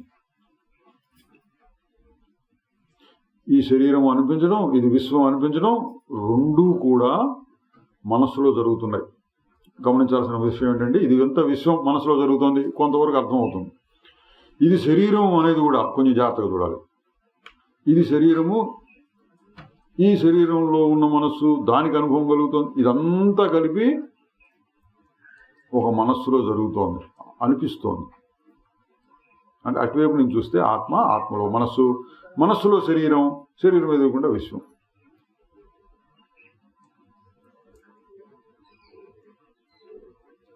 ఇదంతా ఏం ప్రపంచం అంటే తెలివి ప్రపంచం అండి. తెలివితో తయారైన ప్రపంచం. మామూలుగా మనం అనుకునే ప్రపంచం రకరకాల పదార్థాలు ఉన్నాయి, అవి ఒకదాంతో ఒకటి కలుస్తూ ఉన్నాయి, విడిపోతూ ఉన్నాయి. చెట్లు, చేమలు, పురుగు, పుట్ర, ఆకాశం, భూమి, పంచభూతాలు, ఇట్లాంటివన్నీ చెబుతాం. ఈ సాధారణంగా మనకు ఉండేటటువంటి దృష్టి, అది ప్రపంచం అంటే. ఇంకొక రకమైన దృష్టి ఏంటి? ప్రపంచం అంటే ఏం లేదండి, ఉత్త అనుభవాలు. నిజంగా ప్రపంచం ఉందా లేదా? పంచభూతాలతో తయారైందా అంటే కాదు, తెలివితో తయారైంది. తెలివిలో మార్పులు వస్తే విశ్వం ఉన్నట్టు అనుభవం కలుగుతోంది. లేదా ఉత్త అనుభవంలో వస్తే మార్పులు వస్తే, ఉత్త అనుభవంలో మార్పు వస్తే ప్రపంచము అనే అనుభవం కలుగుతోంది. అంటే మొదట ఉన్నది ఉత్త అనుభవం, అదే ఆత్మ. అటు నుంచి చూస్తే ఏంటంటే ఆత్మ అనేది నిజం, అస్సలు పదార్థం, అసలైన పదార్థం, అసలైన వస్తువు. అది అట్లా నిశ్చలంగా ఉంటుంది. కానీ మధ్య మధ్యలో ఎందుకో మారినట్టు అనిపిస్తుంది. అనిపించగానే ఒక శరీరం కనపడుతుంది. ఆ శరీరంలో ఒక జీవుడు ఉన్నట్టు అనిపిస్తుంది. ఆ జీవుడికి విశ్వమంతా కనపడుతున్నట్టు అనిపిస్తుంది.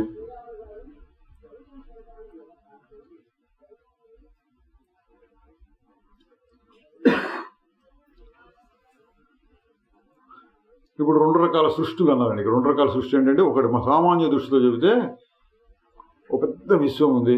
ఆ విశ్వంలో భూమి ఒక చిన్న భాగం. అందులో ఇంతమంది ఇన్ని జీవులు ఉన్నారు, అన్ని రకాల జీవులు. అన్ని రకాల జీవులు నేను ఒకడిని. నేను పుట్టాను, నేను పెరుగుతున్నాను, నేను చస్తాను. నాలో ఒక మనస్సు ఉంది, ఆ మనస్సు కొన్ని అనుభవాలు కలుగుతున్నాయి.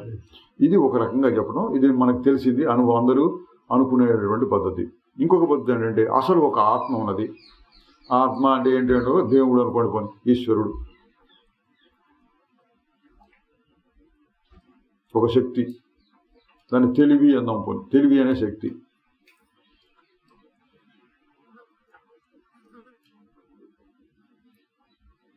తెలివిలో ఎందుకు ఒక మార్పు రాగానే రకరకాల పదార్థాలు కనపడుతున్నాయి.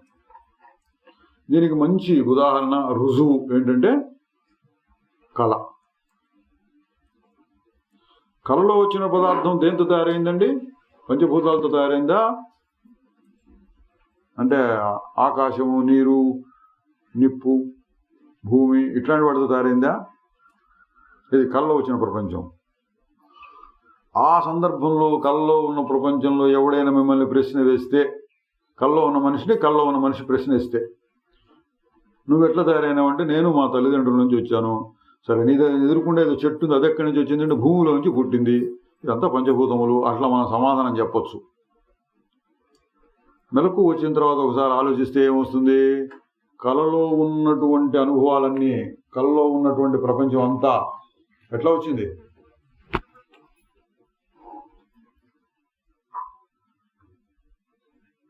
తెలివి. కళ రాకముందు ఒక తెలివి ఉన్నది. ఎట్లా ఉంది? గాఢ నిద్రలో ఉన్నట్టు, మంచి నిద్ర పట్టింది, ఏం తెలియలేదు. అక్కడ ఎందుకో మార్పు, చలనం కలిగింది, విశ్వం అనిపించింది.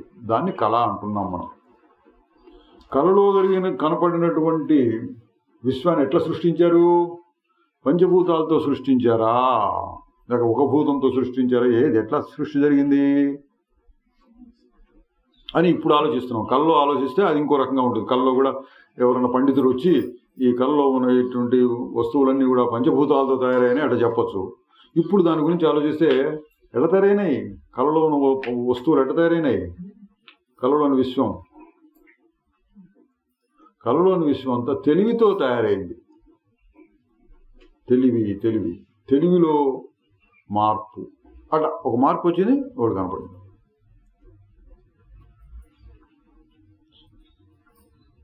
ఒకటి రకంగానేమో పెద్ద విశ్వం ఉంది, ముందే పరమాత్మ ఒకటి కూడా ఎన్నెన్నెన్నెన్నో అనంతమైనటువంటి వస్తువును సృష్టి చేశాడు. అందులో నేను ఒకడిని. ఆ సృష్టి ఎట్లా జరిగింది అంటే పంచభూతములు మొదలైనటువంటి ద్రవ్యములతో జరిగింది. ప్రాణం అనేటువంటి ఒక శక్తి వచ్చింది, అట్లా చెప్పటం. ఇదేమో అబ్బే అవంతా ఏం లేదు, శుద్ధమైన తెలివి అనేటువంటి అసలు పదార్థం ఒకటి ఉంది, అది కదిలేటప్పటికీ రకరకాలు అనిపిస్తున్నాయి. ఏది నిజం అంటే ఒక రకంగా చూడండి, దేవుడు కష్టపడి సృష్టి చేస్తాడా, అట్లా ఊరికే చేసేస్తాడా? మనం కళలో అట్లా సృష్టి చేస్తున్నాం, ఏం కష్టపడకుండా అట్లా వచ్చేస్తుంది తనంతరం. ఇది తేలిక పద్ధతి. ముందు పంచభూతాలను సృష్టి చేయడం, ఆ పంచభూతాల్లో అది ఇది కలపటం, వాళ్ళని వీళ్ళని తయారు చేయడం, వాడు కొంత సృష్టి చేశాడు, వీడు కొంత సృష్టి చేశాడు, ఇట్లా ఉంటుంది పురాణాల్లో వర్ణన. దేవుడు అంత శ్రమపడడు, అట్లా అంటాడు, అయిపోయింది. ఆయనకు ఒక ఆలోచన, సంకల్పం వచ్చింది, అయిపోయింది. అంటే దేవుడు చేసే సృష్టి అంతా తెలివిలో జరుగుతోంది. తెలివిలో కొన్ని మార్పులు వచ్చేప్పుడు కనిపిస్తుంది. ఈ రోజుల్లో మనుషులు కూడా అటువంటి తెలివులు చేస్తున్నారండి. ఇప్పుడు మనం టీవీ తెర ఉందనుకోండి, టీవీ తెర మీద బొమ్మలు పడుతున్నాయి. ఎట్లా వస్తున్నాయి ఆ బొమ్మలు అంటే, ఎక్కడో గాలిలో నుంచి వస్తున్నాయి అవన్నీ. గాలిలో నుంచో ఆకాశంలో నుంచో వచ్చి అక్కడి నుంచి ఏదో టవర్ పెట్టి అక్కడి నుంచి ఏదో కేబుల్ తీసుకొచ్చి మన ఇంటికి ఇచ్చి అది యాంటెన్నా ఒకటి పెట్టుకుని ఏదో చేసి మొత్తానికి నిరాకారమైనటువంటి ఆకాశంలో నుంచి ఏవో చలనాలు వచ్చినాయి. ఏం చెప్పాలి? ఆకాశంలో చలనాలు అన్న వాటిని. ఆకాశంలో చలనాలు వచ్చి మన టీవీని కదిలిస్తున్నాయి. టీవీ కదులుతుంది, నిజంగా టీవీ అక్కడ స్థిరంగా ఉంటుంది. తెర మీద వస్తున్నాయి. తెర కదులుతుందంటే ఆ తెర కూడా స్థిరంగానే ఉంటుంది, కానీ కదలికలు ఎక్కడి నుంచి వస్తున్నాయి? మూలం, కదలికల మూలం అంటే ఎవడో తయారు చేస్తున్నాడు, అక్కడి నుంచి మనకి ఆ సిగ్నల్స్ అందుతున్నాయి. ఎట్లా వస్తున్నాయి అవి? ఆకాశంలో. ఇదండి తేలికపాటి సృష్టి అంటే అట్లా ఉంటుంది. మనుషులు కూడా చేస్తున్నారు. ఇప్పుడు దేవుడు కూడా అంతకంటే తెలివైనవాడు కదా. అట్లా కన్ను తెరవగానే విశ్వానికి కళలో మనకి కళ వచ్చినట్టుగా, ఆయనకి కళ వచ్చినట్టుగా కనపడుతూ ఉంటుంది.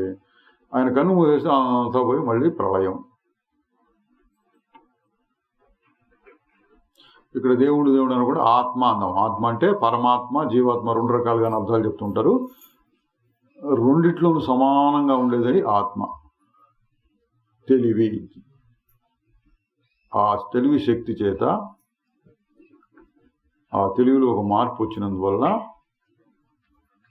విశ్వం కనపడుతోంది. విశ్వంలో ఒక భాగమైనటువంటి శరీరము కనపడుతోంది, అందులో మనస్సు, ఇవన్నీ కనపడుతున్నాయి. మూలం ఏంటి? ఈ చిన్న శరీరంలో ఉన్నటువంటి మనస్సు కాదు, అన్ని శరీరాల్ని, అన్ని వస్తువుల్ని కలిపినటువంటి అనుభవం. మనస్సు అని పేరు పెడితే మనం దాన్ని ఏం పేరు పెడదాం? మళ్ళీ ఈ మనస్సు ఆ మనస్సు మనకి తికమక కలగకుండా విశ్వాత్మకమైనటువంటి మనస్సు, అంతా కలిపిన మనస్సు. దాని శాస్త్రంలో హిరణ్య గర్భుడు అంటాడు. విశ్వం అంతా కలిపి ఒక మనస్సు, ఆ మనస్సులో వచ్చే చలనాల వలన ప్రపంచంలో ఎన్నెన్నో జరుగుతున్నట్టు అనిపిస్తుంది. హిరణ్య గర్భుడు అన్నా. దానికి ముందు ఏముందంటే నిశ్చలం. మళ్ళీ అక్కడ అంటే నిశ్చలంలో నుంచి ఈ ప్రపంచం ఎట్లా వస్తుంది అంటే ఒక్కొక్క వస్తువుని తీసుకుని ఆ మట్టి తీసుకొచ్చి నీళ్లు కలిపి దాన్ని బంక మట్టిలాగా చేసి బొమ్మలు చేసి దాంట్లో ప్రాణం పోసి ఆ విధంగా బ్రహ్మదేవుడు అని ఆయన ఎవరో చేస్తూ ఉంటాడు. అట్లా కాకుండా అట్లా నిద్దట్లో ఏమి లేదు, అట్లా కదిలికి రాగానే ఆ కళ వచ్చింది. అట్లాగే ప్రస్తుతం కూడా మనం నిశ్చలం అయిపోతే ఏమీ లేదు, అట్లా కొంచెం మనసులో చలనం రాగానే అన్నీ తోస్తున్నాయి. ఇక్కడ మనస్సు ఉంది కదండి, ఇక్కడ మనసు అని మనకు అనిపిస్తే ఏమనాలి? ఇక్కడ మనస్సు కూడా ఆ విశ్వాత్మకమైనటువంటి మనసు, విశ్వమంతా నిండినటువంటి ఒక మనసు, హిరణ్య గర్భుడు అనబడే మనసు, లేక ఈశ్వరుని యొక్క మనస్సు అందం తేలిగ్గా ఉంటుంది. ఈశ్వరుని యొక్క మనసులో భాగం. ప్రస్తుతం నేను మాట్లాడుతున్నటువంటి మనస్సు, నేను అనుకుంటా నాకు ఒక మనస్సు ఉంది, నా మనసులో ఆలోచనలు వస్తున్నాయి, నేను మాట్లాడుతున్నానని. నా ఈ మనస్సు ఆ మనస్సు ఈ శరీరం, ఇది మనస్సును కలిగి ఉన్న శరీరం అంతా కలిపి ఈశ్వరుడు మనస్సులో భాగం. ఆ ఈశ్వరుడు అంటే ఎవరు? ఇటువంటి మార్పులు లేనప్పుడు ఉండేటటువంటి శుద్ధమైన తెలివి, చైతన్యం, అదే ఆత్మ. మార్పులు కనపడుతున్న సమయంలో పరమాత్మ, జీవాత్మ అంటాం. ఆగిపోయినప్పుడు ఉత్త ఆత్మ, పేరు లేదు ఇంకా దానికి. ఇప్పుడు నువ్వెవరు? ఇందులో ఇదండి మనకి ముఖ్యమైనది. ఇంత చెప్పుకున్న తర్వాత మనకి ముఖ్యమైన విషయం ఏంటి? అయితే నువ్వెవరు, అదిగా మనకు కావాల్సింది. ఇంత చెప్పుకుని అప్పుడప్పుడు చూసుకుంటూ ఉండాలి. పెద్ద విషయం నేర్చుకున్నామండి, వాళ్ళు చాలా గొప్ప విషయం వచ్చింది, అయినా మనకేంటి లాభం? మధ్య మధ్యలో చూసుకోవాలి. కాసేపు కాలక్షేపం అయిందండి, కొత్త సంగతులు తెలుసుకున్నాం, టీవీలో న్యూస్ పెట్టుకున్నాం, ఇప్పుడే అందిన వార్త అంటూ ఏదో చెప్తూ ఉంటాడు. దానివల్ల ఏమొచ్చిందంటే కొత్త విషయాలు తెలుసుకున్నాం, కాలక్షేపం అవుతుంది, అంతే ప్రయోజనం దానికి. అట్లాగే ఇది కూడా అంతేనా? ఇందాక నుంచి ఒక గంట సేపు నుంచి అవి వింటున్నాం, ఇది కూడా అంతేనంటే కాదు. ఒక ప్రయోజనం పొందాలి మనం.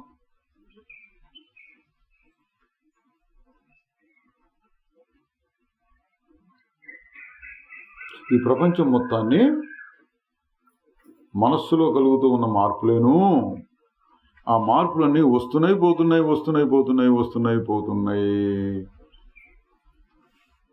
ఒక వస్తువు మారటం లేదు, అది నేను.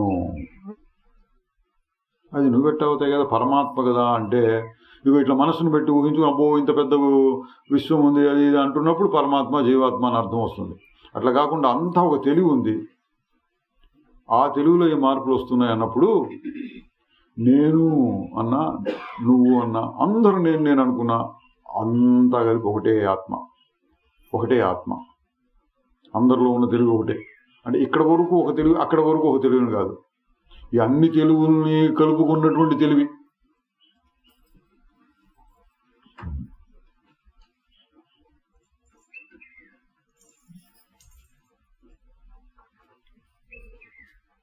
ఒక పెద్ద బట్ట తీసుకుంటారు అన్నమాట, బట్ట మీద డ్రాయింగ్స్ వేస్తుంటారు, పెయింట్లు అవి ఇప్పుడు కూడా బట్టల బజార్లో కనపడుతున్నాయి, వేస్తుంటాడు.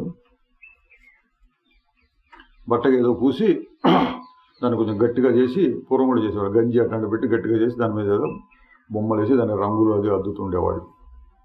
ఇప్పుడు అటువంటి బొమ్మ మీద, అంటే బట్ట మీద బొమ్మలు వేస్తే అందులో 10 మంది మనుషులు చూపించారు. 10 మందికి మళ్ళీ బట్టలు ఉన్నాయి, రంగు బట్ట, ఒక్కొక్కడు ఒక్కొక్క రకమైన డ్రెస్ వేసుకున్నారు. ఈ డ్రెస్సులన్నీ ఎక్కడ ఉన్నాయంటే అన్ని బొమ్మలకి ఆధారమైనటువంటి వస్త్రం మీద ఉన్నాయి. అట్లా ఇప్పుడు నా మనస్సు నేను అనొచ్చు, కాసేపు ప్రస్తుతం నేనున్నటువంటి స్థితిలో చూసి నా మనస్సు అనొచ్చు. మీరందరూ కూడా నా మనసు నా మనసు నా మనసు అందరూ అనొచ్చు. మనం కొంచెం లోతుగా వెళ్ళి చూడాలి. లోతుగా వెళ్ళి చూస్తే ఈ అన్ని మనస్సులకి ఆధారమైనటువంటి మనస్సు ఒకటి ఉంది. అంటే చలనం. ఒక చలనం వచ్చేప్పటికి ఇన్ని మనసులు అనేటువంటి అనిపిస్తోంది. ఒక్క చలనంలో ఇన్ని అనే భావం కలుగుతోంది. ఆ మనస్సుకు కూడా ఆధారం ఏంటంటే నిశ్చలమైనటువంటి స్వరూపం. అది ఎవరు అంటే పేరు లేదు దానికి. నిజంగా మనం ప్రస్తుతం ఉన్న అనుభవం చూసి దానికి పేరు పెట్టాలంటే నేను అని చెప్పుకోవచ్చు, లేదా ఇంకో రకంగా చెప్పాలంటే దేవుడు అని చెప్పుకోవచ్చు, ఈశ్వరుడు అని చెప్పుకోవచ్చు. మనం మన స్వరూపాన్ని గురించి ఆలోచిస్తున్నాం కాబట్టి నేనెవరు అని ఆలోచిస్తే అట్లా చూసుకుంటూ చూసుకుంటూ ఇంకా ఇది దాన్ని కూడా తెలుసుకునేది, ఇది దాన్ని కూడా తెలుసుకునేది, అట్లా వెళితే ఒక నిశ్చలమైన అనుభవం. మనంతా చాలాసార్లు చూసాం. ఒక్క క్షణం ఆగి చూడు అని చెప్తుంటాంగా. ఆగి చూస్తే నిశ్చలమైన అనుభవం కనపడుతుంది. బాగా నిశ్చలమైనప్పుడు చూస్తే మనం ఇక్కడ ఏంది ఓ 50 మంది ఉన్నాం అనుకోండి. 50 మంది కలిసి నిశ్చలం అయిపోయినారు. అందరి మనసులు నిశ్చలంగా ఉన్నాయి. తేడా ఏంటి? ఇంకా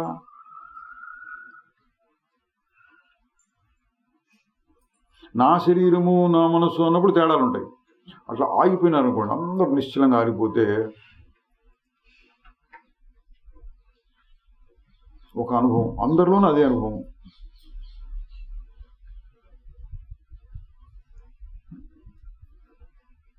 అటువంటి అనుభవాన్ని ఆత్మ అంటే. ప్రస్తుతం కలిగేటువంటి రకరకాల అనుభవాలు, విశ్వం మొత్తం కలిగేదంతా ఆ ఆత్మలో వచ్చిన చలనం, ఒక చలనం. ఇది ఏది కనపడుతున్నప్పుడు చూస్తే నేను నేనే, మీరు మీరే. లోతుగా వెళ్ళి చూస్తే అంతా ఒకటే. మా దొడ్లో బావి దేవం, పక్క వాళ్ళ దొడ్లో కూడా బావి ఉంది. ఇది నా బావి నా నీళ్లు, వాడి బావి వాడి నీళ్లు. ఇంకొంచెం లోతుగా వెళ్ళి చూస్తే మనం కూడా బాగా నీళ్ళలో లోపలికి దూకి చూసామనుకోండి, ఈ నీరుకి ఆ నీరుకి ఆధారం అంతా భూమిలో ఉంది. మట్టి పొరలో నీరుంది. 2 బావుల్లో నీరు ఒకటే. మా బావిలో నీళ్ళన్నీ ఎండిపోయినాయి, అవతల వాడి నీళ్ళు బావిలో ఫుల్గా ఉన్నాయి అనడానికి లేదు. ఎండిపోతే ఎండాకాలం వస్తే అన్ని బావుల్లో ఎండిపోతుంది, వానాకాలం వస్తే అన్ని బావుల్లో నిండుతుంది. ఒకటే నీరు. చూడటానికి నా నీరు నీ నీరు అనుకోవచ్చు. కొంచెం లోతుగా దిగి చూస్తే ఊరు మొత్తానికి ఒకటే నీరు. అట్లా మనం లోతుగా చూస్తే, లోతుగా చూడటం అంటే లేదు ఆగి చూడటం అంతే. బాగా ఆగి చూస్తే మనసు పనిచేయటలా.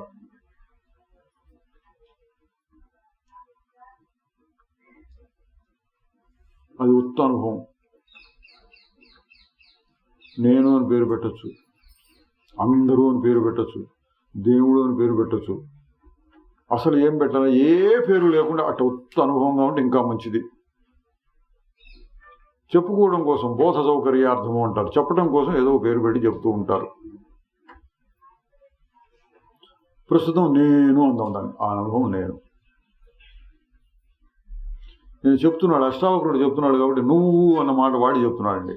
ఇక్కడ తవైవాజ్ఞానతో విశ్వం అన్నాడు. నీ నుండి ఈ విశ్వం అంతా వస్తుంది.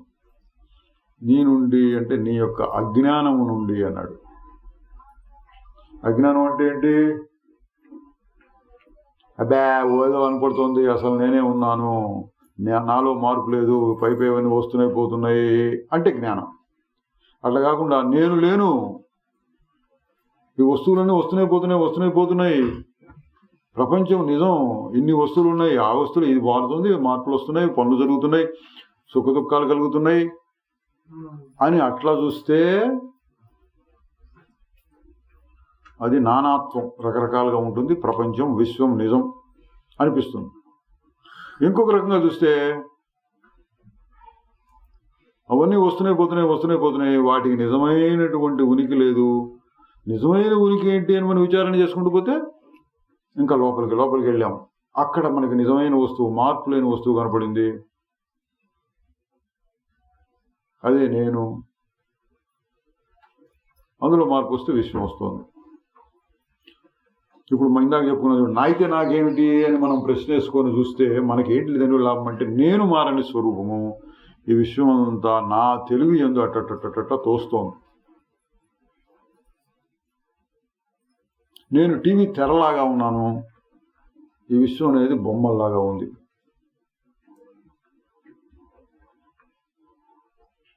అయితే దీనివల్ల మీకు ఏమైనా లాభం ఉంటుందా అంటే ఉంటుంది. మీరు కొంచెం జాగ్రత్తగా చూస్తూ ఉంటే, ఈ విశ్వాన్ని పట్టించుకోకుండా చూస్తూ ఉంటే, మీ స్వరూపాన్ని పట్టించుకుంటూ చూస్తూ ఉంటే, మార్పు లేని దాన్ని పట్టించుకుంటూ చూస్తూ ఉంటే సుఖము లేదు, దుఃఖము లేదు. ఎట్లా ఉంటుంది? అది గాఢ నిద్రలో ఉన్నట్టు ఉంటుంది, ప్రశాంతంగా ఉంటుంది. ఒకటి చెయ్యాలని లేదు, ఒకటి పొందాలని లేదు, ఒకటి అనుభవించి అప్పుడు సుఖపడాలి అని లేదు. ఇట్లా ఊరక ఉండటం, అదే హాయిగా ఉండటం, ప్రశాంతంగా ఉండటం, ఇంకొకటి కావాలి అని అనిపించకుండా ఉండటం. అటువంటి లాభం కలుగుతుంది మనకి.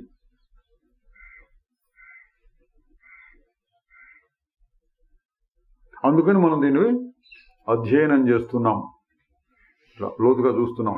ఎందుకు? దానివల్ల మనకి ఒక పెద్ద ప్రయోజనం ఉంది. నువ్వు మారిపోయేవాడివి, నువ్వు వస్తావు. నీకు జననం, మరణం, ముసలితనం, రోగం, ఇటువంటి బాధలన్నీ ఉన్నాయి అని ప్రస్తుతం ఉన్న అనుభవంలో నీకు బాధలు ఉన్నాయి, సుఖ దుఃఖాలు ఉన్నాయి. నువ్వు మారని వాడు, విశ్వం అంతా నీలో ఉంది. మార్పు అన్నీ వస్తూనే పోతున్నా, అసలు లేవు, నిజంగా లేదు. వస్తే పోయేవాడికి ఉన్నదే అంటాను, ఇట్లా లేవు. నువ్వెవరైపోతావు? అప్పుడు సాక్షి అయిపోతావు. ప్రపంచం ఎట్లా నడిచినా నీకు లోపం లేదు. ప్రపంచం ఉన్నా పోయినా నీకు లోపం లేదు. గాఢ నిద్రలో ఉన్నప్పుడు ప్రపంచం లేనట్టే, నీకేం బాధ లేదు. ప్రస్తుత ప్రపంచంలో ఎన్నెన్నో జరుగుతున్నాయి, కానీ మనం ఏం తెలియకుండా ఇక్కడ ఆ గదిలో మూల కూర్చొని ఏదో మాట్లాడుకుంటున్నాం. న్యూస్ పేపర్లు, టీవీలు ఇట్లాంటివి ఏం లేవు మనకి. ప్రపంచం ఏమైపోతుంది ఇప్పుడు ప్రస్తుతం తెలియదు మనకి. అయినా మనం హాయిగానే ఉన్నాం. ఏం చదువు అక్కడేం చదువు, అయ్యో అక్కడ పెద్ద తుఫాన్ వచ్చిందా, 200 మంది గల్లంతు అంటే అయ్యో పాపం అనిపిస్తుంది. మనకేం తెలియదు, మనం పట్టించుకోకుండా ఇక్కడ కూర్చున్నాం, మనం హాయిగానే ఉన్నాం. నిద్రపోయినప్పుడు ఏం పట్టించుకోవట్లా, హాయిగా ఉన్నాం. అట్లాగే నేను, విశ్వం, వీటి యథార్థ స్వరూపం తెలిస్తే నీకు మరొక వస్తువు అక్కర్లా, నువ్వు హాయిగా ఉండగలవు. మోక్షం అంటే అది. మోక్షం అంటే విడుదల. దేని నుంచి? ప్రపంచం నుంచి విడుదల. అది ఎట్లా వస్తుంది? ప్రపంచం నుంచి నాకేదో కావాలి అనుకుంటే, దాని మీద నేను ధ్యాస పెట్టి, దాని మీద పరిశ్రమ చేసి, దాంట్లోంచి ఏదో పొందాలని ప్రయత్నం చేస్తూ ఉంటే అది సుఖ దుఃఖాలను ఇస్తుంది. నేనేం పట్టించుకోకుండా ఉంటే ఏముంటుంది? పట్టించుకోకుండా ఉంటే నిద్రలో ఉన్నట్టు ఉంటుంది.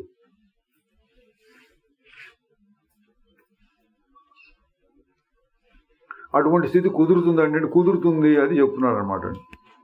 అంటే ఏం చేయాలి? ఇక్కడ దృష్టిలో మార్పు అన్నారు, చూచే దృష్టిలో మార్పు. ఇదంతా కలిపి ఇది ఒక హాలు, ఇది ఒక బొమ్మ అన్నట్లుగా చూడొచ్చు.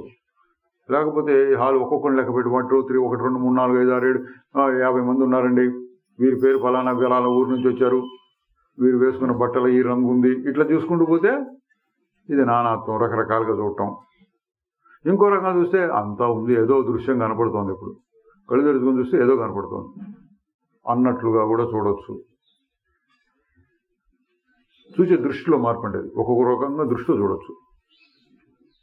ఇందులో 50 ఏళ్ళు దాటిన వాళ్ళు ఎంతమంది అంటే ఒక రకంగా దృష్టి. ఇందులో ఈ ఊరు వాళ్ళు ఎంతమంది, పక్క ఊరు నుంచి వచ్చిన వాళ్ళు ఎంతమంది అన్నారు అనుకోండి, అప్పుడు ఇంకొకరు దృష్టి. ఇక్కడ దృష్టిలో మార్పు అంటే చూసే వస్తువులు కనపడేది ఒకటే అయినా ఇందులో తెల్ల రంగు బట్టలు వేసుకునే వాళ్ళు ఎంతమంది, నల్ల రంగు బట్టలు వేసుకునే వాళ్ళు ఎంతమంది?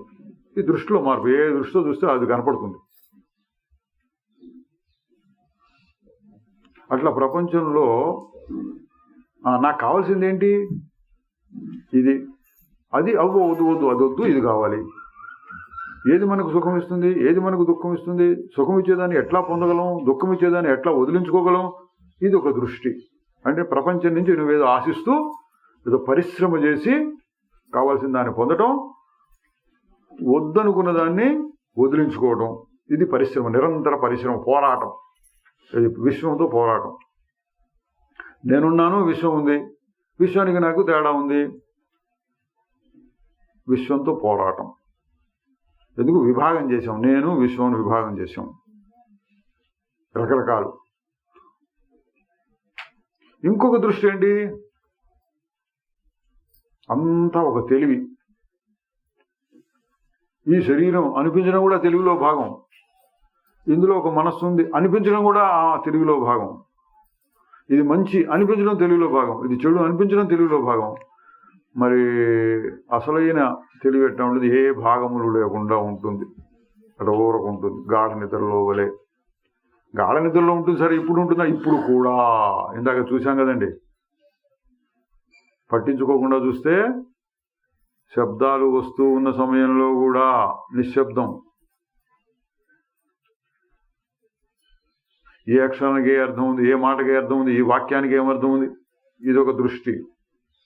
ఏదో వస్తుంది కొత్త శబ్దం అన్నట్టుగా చూస్తుంటే అదొక దృష్టి. ఈ ప్రపంచం మొత్తం ఒకటే తెలివి, అది నేను. మరి ఈ విశ్వం ఏంటి, విశ్వం వస్తుంది పోతుంది, క్షణక్షణం మారిపోతుంది అన్న దృష్టితో చూస్తే ఇంకొక రకంగా కనిపిస్తుంది. తేడా ఏంటి, నేను ఇక్కడే ఉన్నాను, ఈ శరీరంలో ఉన్నాను, నా ఎదురుకుండా విశ్వం ఉంది, నాకు ఇది కావాలి, ఇది వద్దు, ఆ దృష్టితో చూస్తే దుఃఖము సుఖము, దుఃఖం సుఖము, సుఖం దుఃఖం, సుఖం దుఃఖం, ఇవన్నీ ఒకదాని వెంట ఒకటి వస్తూ ఉంటాయి, తప్పించుకోలేము. ఇంకొక దృష్టి ఏంటి, అబ్బే నాకేది అంటటల్లా, ఇదేదో సుఖంలాగా ఉంది, అబ్బాయి సుఖం లేదు, దాన్ని దుఃఖం లేదు.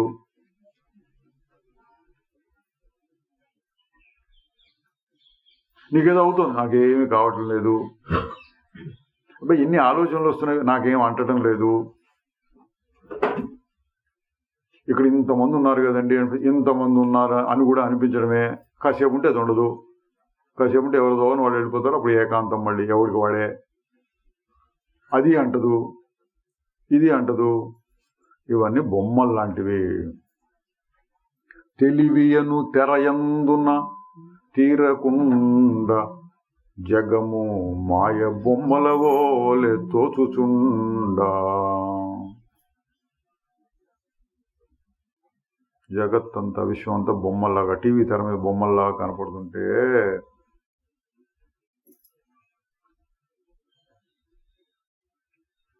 బొమ్మల్లో నేను ఒకడిని అనుకుంటే జీవుడు.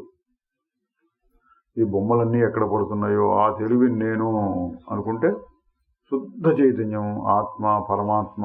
అది తెలివియను తెరయందున తీరకుండ జగము మాయ బొమ్మల వోలె తోచుచుండ. తెలివికి వేరుగా నీవు కలుగుటెట్లు, తెలివికి వేరుగా నీవు కలుగుటెట్లు. ఆ తెలివిలో ఒక భాగం, నేను వేరుగా ఉన్నాను, ఖండత్వం వేరు చేసుకో, విభాగం చేయటం లేదు.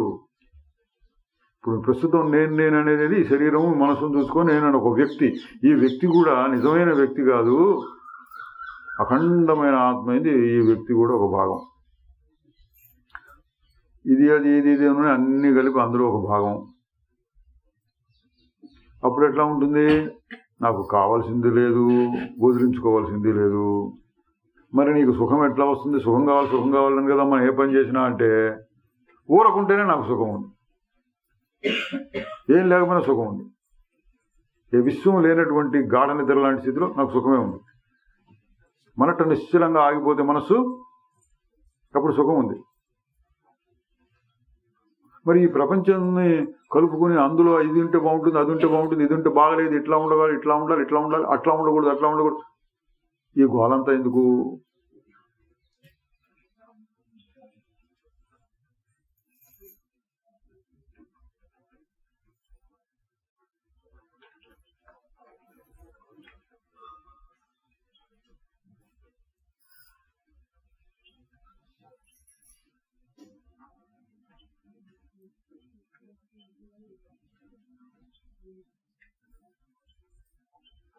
ఈ దృష్టిలో మార్పు తీసుకొస్తున్నారండి. దృష్టిలో మార్పు ఎందుకంటే మనం ప్రయోజనం కోసం.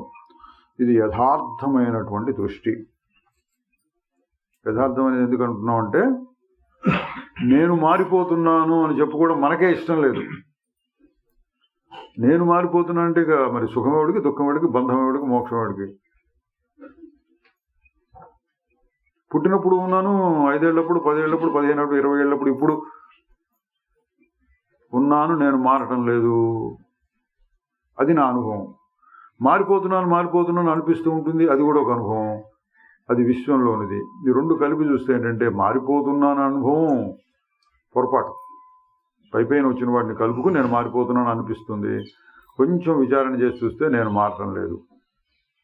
అట్లాగే విశ్వం అంతా ఇది విశ్వం, ఇది ఫలానా ఫలానా ఫలానా ఫలానా, ఇది మంచి, ఇది చెడు, నాకు ఇది కావాలి, నాకు ఇది వద్దు, ఇదొక దృష్టి. కొంచెం లోతుగా చూస్తే ప్రపంచం అంతా తెలివిలో వచ్చినటువంటి ఒక మార్పు, ఎన్నో భాగాలు అయినట్లు కనపడుతుంది. దాన్ని ఏం చేయాలంటే ఊరికి చూసి వదిలేయటమే. కనపడుతుంది కాబట్టి చూసి వదిలేయటమే. నాకేం అక్కర్లేదు, ఏది నేను పట్టించుకోనక్కర్లా. ఒకదాని వల్ల సుఖం, ఒకదాని వల్ల దుఃఖం లేదు. నాకు కావాల్సిందంతా నా దగ్గరే ఉంది, నిశ్చల స్వరూపం. దాన్ని దృష్టిలో పెట్టుకోవాలి. దృష్టి అంటే దృష్టిలో మార్పు అంటే అది. మారినటువంటి దానిని నేను అట్లా నాలో కదలకుండా పెట్టుకుని తర్వాత ఈ విశ్వాన్ని చూసినా కూడా నాకేం ఇబ్బంది లేదు. ఇబ్బంది ఎప్పుడు వస్తుంది? ఇది నిజం అనుకుంటే. విశ్వం నిజము, ఆ విశ్వంతో పాటు నేను కూడా మారిపోతున్నాను. మారిపోవడం అంటే సుఖ దుఃఖాలు పట్టడం. నేను సుఖపడుతున్నాను, నేను దుఃఖపడుతున్నాను అంటే నేను కూడా మారిపోయినట్టు అర్థం వస్తుంది. విశ్వం మారుతోంది, నేను కూడా మారుతున్నాను, ఈ దృష్టితో చూస్తే తప్పు, నీకు బాధ కలుగుతుంది. విశ్వం మారుతుందేమో, నాకు సంబంధం లేదు, నేనైతే మారటలేదు. మారటం లేదు కాబట్టి నేను ఎప్పుడు ఒకటే రకంగా ఉన్నాను, అదే హాయి, గాఢ నిద్రలో లాంటి హాయి.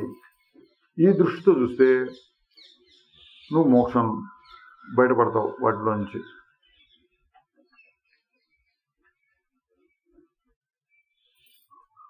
దాని గురించి చెప్తున్నారండి. తవైవాజ్ఞానతో విశ్వం, ఈ విశ్వం అంతా నీ అజ్ఞానం వల్ల తోస్తోంది. అజ్ఞానం అంటే అసలైన ఆత్మని తెలుసుకోలేకపోవటము, నిజము కానటువంటి విశ్వాన్ని నిజము అనుకోవటం. ఇక నిజం అంటే మారకుండా ఉండేది నిజం అన్న అర్థంలో. మారకుండా ఉండేది అసలైన యథార్థం ఆత్మ అయితే, విశ్వాన్ని చూసుకొని విశ్వం ఎప్పుడు ఉంటుంది, నేను పుట్టక ముందు ఉంది, నేను చచ్చిపోయినా కూడా ఉంటుంది అన్న దృష్టితో చూసి విశ్వం నిజము, అందులో సుఖ దుఃఖాలు వస్తుంటే ఏం చేస్తాం అన్నట్లుగా చూస్తే అది అజ్ఞాన దృష్టి. ఈ విశ్వం మారిపోతూ ఉంటుంది. తెలుగులో వచ్చిన మార్పులే విశ్వం అంతే. నేను మారని స్వరూపం, నాకేం కావటం లేదు అన్న దృష్టితో చూస్తే జ్ఞానం. మరి నీ స్వరూపాన్ని చూస్తే, నా స్వరూపాన్ని గట్టిగా చూసుకుంటుంటే బయట ఏం కనపడదు, గాఢ నిద్రలో లాగా, అదొక రకం. ఇంకో రకంగా నా స్వరూపాన్ని బాగా తెలుసుకుని నేను దాని మీద ఎక్కువ దృష్టి పెట్టి ఈ ప్రపంచాన్ని చూస్తూ ఉంటే ప్రపంచం లీలగా, నాటకంలాగా, తెర మీద బొమ్మల్లాగా కనపడుతుంది. నిజం అని అనిపించకూడదు.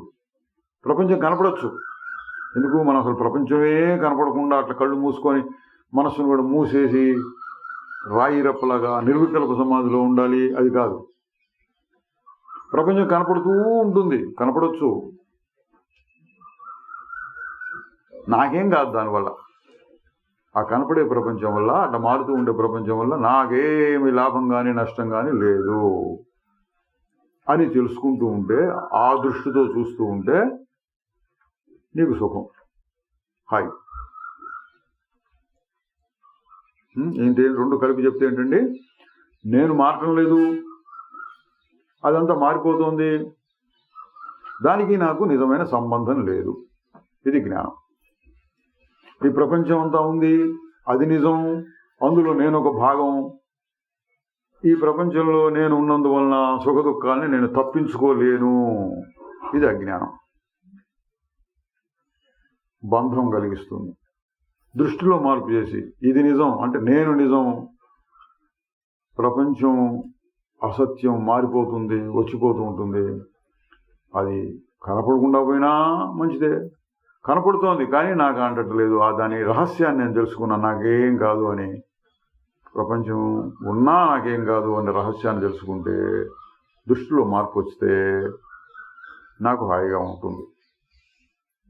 దాని గురించి చెప్తున్నాడు. తవైవ అజ్ఞానతో విశ్వం, నీ యొక్క అజ్ఞానం వల్ల కనపడుతుందయ్యా అంటే అజ్ఞానం వల్ల దీన్ని నిజం అనుకుంటున్నావు. అజ్ఞానం లేకపోతే కనపడకుండా పోతుంది, లేక కనపడ్డా కూడా నిజం అనిపించకుండా పోతుంది. టీవీ తెర కట్టేసాం, టీవీ కట్టేస్తే తెర మాత్రం కనపడుతుంది, మంచిదే కాదు. బొమ్మలు వస్తున్నాయి, అయినా బొమ్మలు నిజము అనుకోకుండా తెరే నిజము, బొమ్మలు వస్తూ పోతూ ఉంటాయి అన్న దృష్టితో చూస్తే అది కూడా జ్ఞానమే. రెండు రకాలైన అసలు కనపడకుండా పోవడం ఒకటి, కనపడుతూ ఉన్న నిజం కాదు, ఆధారమైన తెరయే నిజము అన్నట్లుగా నా స్వరూపమే నిజం,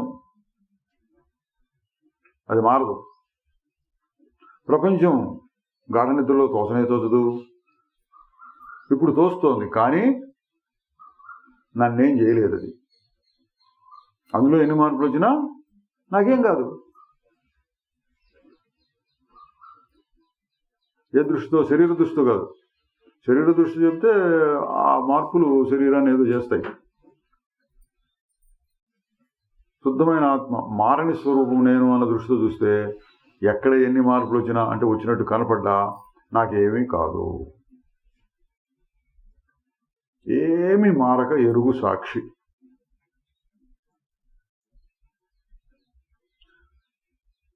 తవైవాజ్ఞానతో విశ్వము, విశ్వమంతా అజ్ఞానం వల్ల కనిపిస్తోంది.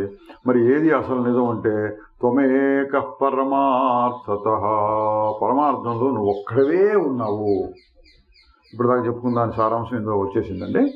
నువ్వు ఒక్కడవే అంటే ఏ దృష్టితో బాగా లోతుకెళ్ళి చూస్తే నా బావిలో నీళ్లు వాళ్ళ బావిలో నీళ్ళు అన్ని బావిలో నీళ్ళు ఒకటే అన్నట్లుగా నేను లోతుగా వెళ్ళి చూస్తే మారని స్వరూపాన్ని నేను కనిపెడితే అది ఎప్పుడు మారకుండానే ఉంటుంది అని తెలుసుకుంటే అదే పరమార్థం, అదే పరమాత్మ.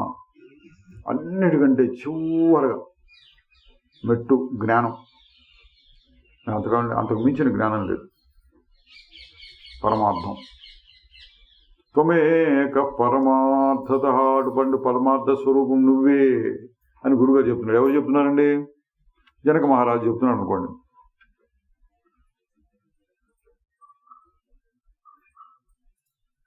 ఇప్పుడు జనక మహారాజు ఒక్కడేనా పరమార్థం? నువ్వు ఒక్కడివే అని చెప్తే జనక మహారాజు ఒక్కడే ఉంటున్నాడు, అష్టాక్రూరులు లేకుండా పోయినాడు. ఇప్పుడు మనందరం వింటుంటే మనకు సంబంధించింది కాదండి, జనక మహారాజు ఒక్కడే నిజము అట్లా కదా అర్థం. ఎవడు ఇట్లా విచారణ చేసుకుంటాడో వాళ్ళందరికీ సరిపోతుంది అన్నమాట. త్వమేక పరమార్థత, నువ్వు పరమార్థ స్వరూపము, నువ్వు ఒక్కడవే. నీ స్వరూపం అంటే మారని స్వరూపం. ఎవడు నేను మారని స్వరూపం అని తెలుసుకుంటాడో వాళ్ళందరూ ఒకటైపోయినట్టు. నేను మారుతున్నాను అన్నప్పుడు ఒకడికొకడు భేదం ఉంటుంది, నేను మారటం లేదన్నప్పుడు ఒకటి. నీటి దృష్టితో చెప్తే ఒకటే, బావి దృష్టితో చెప్తే వేరు వేరు.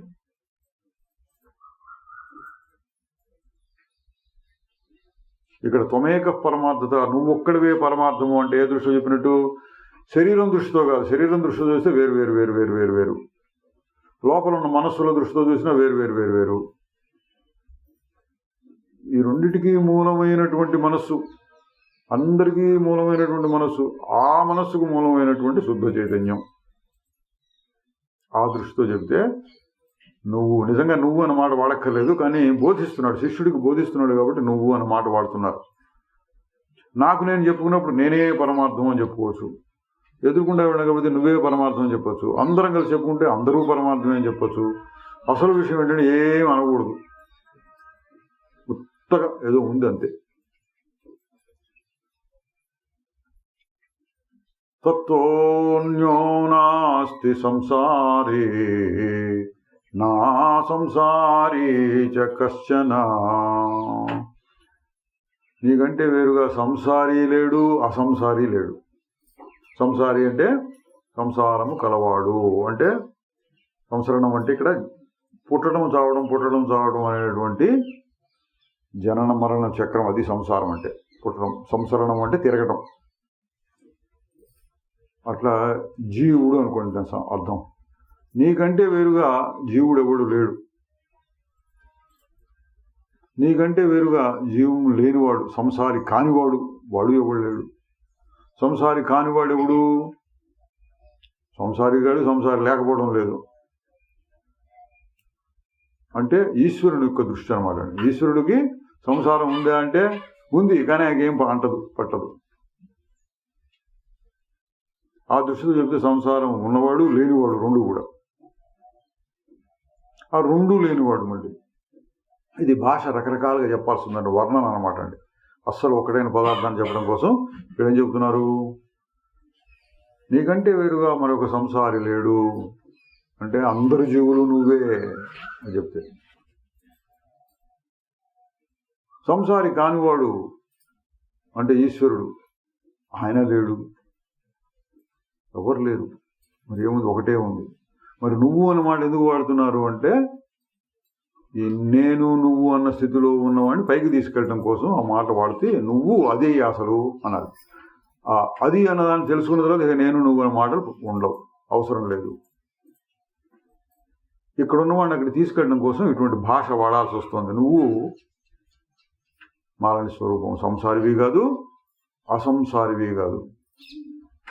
మరి ఈ ప్రపంచం అంతా ఏంటి? అజ్ఞానం వల్ల నీలో తోస్తున్నది. అజ్ఞానం అంటే నీ స్వరూపం తెలుసుకోలేకపోవడం వలన, అంటే మారని స్వరూపాన్ని నువ్వు సరిగ్గా గుర్తించలేకపోయినందువలన ఏవో మార్పులు వస్తున్నట్టు అనిపిస్తున్నాయి. మార్పులు ఉంటాయా పోతాయా అంటే, ఉంటే ఉండొచ్చు, పోతే పోవచ్చు. ఉన్నా నాకు సంబంధం లేదు, లేకపోయినా నాకు సంబంధం లేదు. అందువల్ల భ్రాంతి మాత్రమిదం విశ్వము నకించిదితి నిశ్చయీ. ఈ ప్రపంచం అంతా భ్రాంతి మాత్రమే. భ్రాంతి, భ్రమణము అంటే మనస్సులో కలిగినటువంటి అయథార్థ జ్ఞానం, భ్రమజ్ఞానం.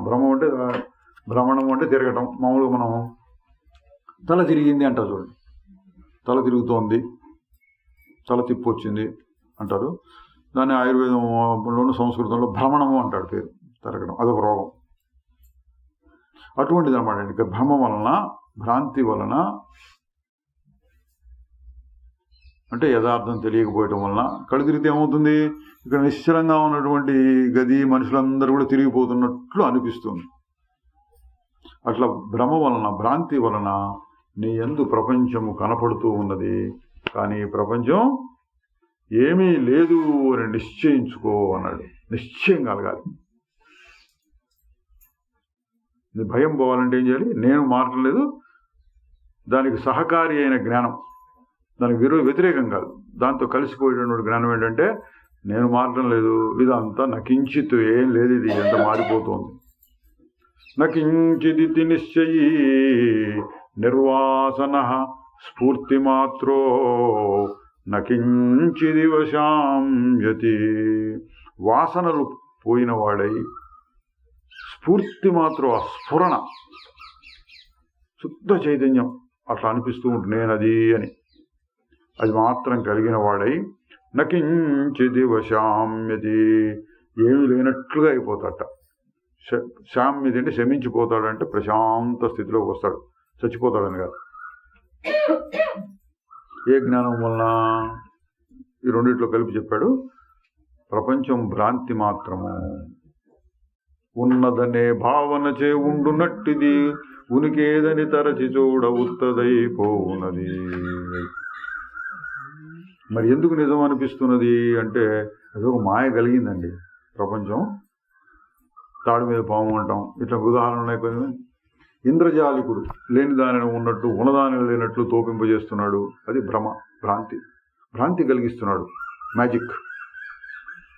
మ్యాజిక్ చేసేవాడు ఉన్నది లేనట్టు లేనిది ఉన్నట్టు. అట్లా ఈ ప్రపంచం అనేది ఒక భ్రమ వలన ఉన్నట్లు లేనట్టు ఉన్నట్టు, ఇది ఉన్నది అబ్బాయి ఇది లేదు అని ఉంటుంది. ఇదంతా భ్రాంతి. నిజంగా ఇదేది లేదు. నువ్వేమిటి యథార్థత, పై శ్లోకంలో పరమార్థత, నువ్వు ఒక్కడివే పరమార్థం అన్నాడు. ఇక్కడేమో భ్రాంతి మాత్రం విశ్వం అన్నాడు.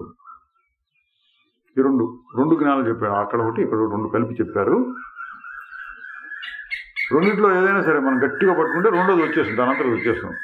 నేను సత్యం అన్నదాన్ని గట్టిగా మనం పట్టుకొని గట్టి చేసుకుంటే ఆ భావాన్ని నాకంటే వేరేదంతా వచ్చిపోతుంది, లేదు అని తెలిసిపోతుంది.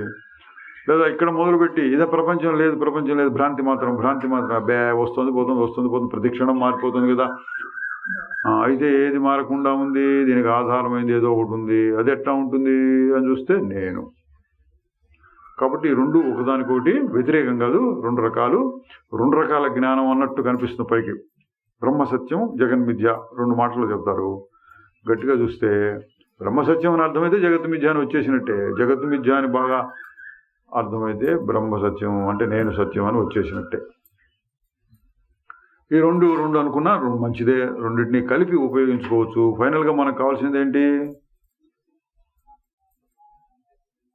బంధముక్తి, సుఖప్రాప్తి. అది ఎట్లా వస్తుంది? ప్రాపంచికమైనటువంటి పరిశ్రమ, కష్టం పడి ప్రాపంచికమైనటువంటి వస్తువుని సంపాదించుకుని లేక వదిలించుకుని,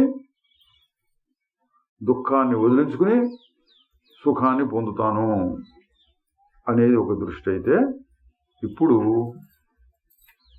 ఇంకొక దృష్టి, వ్యతిరేకమైన దృష్టి, ప్రపంచం అనేది భ్రాంతి మాత్రం, నువ్వేం చేయక్కర్ల, దాన్ని నువ్వు మార్చక్కర్లా. మరి నాకు సుఖం ఎట్లాగో అంటే నువ్వు మారని స్వరూపము, పరమార్థ స్వరూపము, నీలోనే సుఖమంతా ఉన్నది. నువ్వు మరొక దానికోసం పాకులాడవలసిన అవసరం లేదు. ఇది గట్టిగా తెలిస్తే అది మోక్షం. ఇక బంధం ఉండదు. ఏదైనా ఒకటి కావాలి అనుకున్నప్పుడు బంధంలో పడ్డట్టు.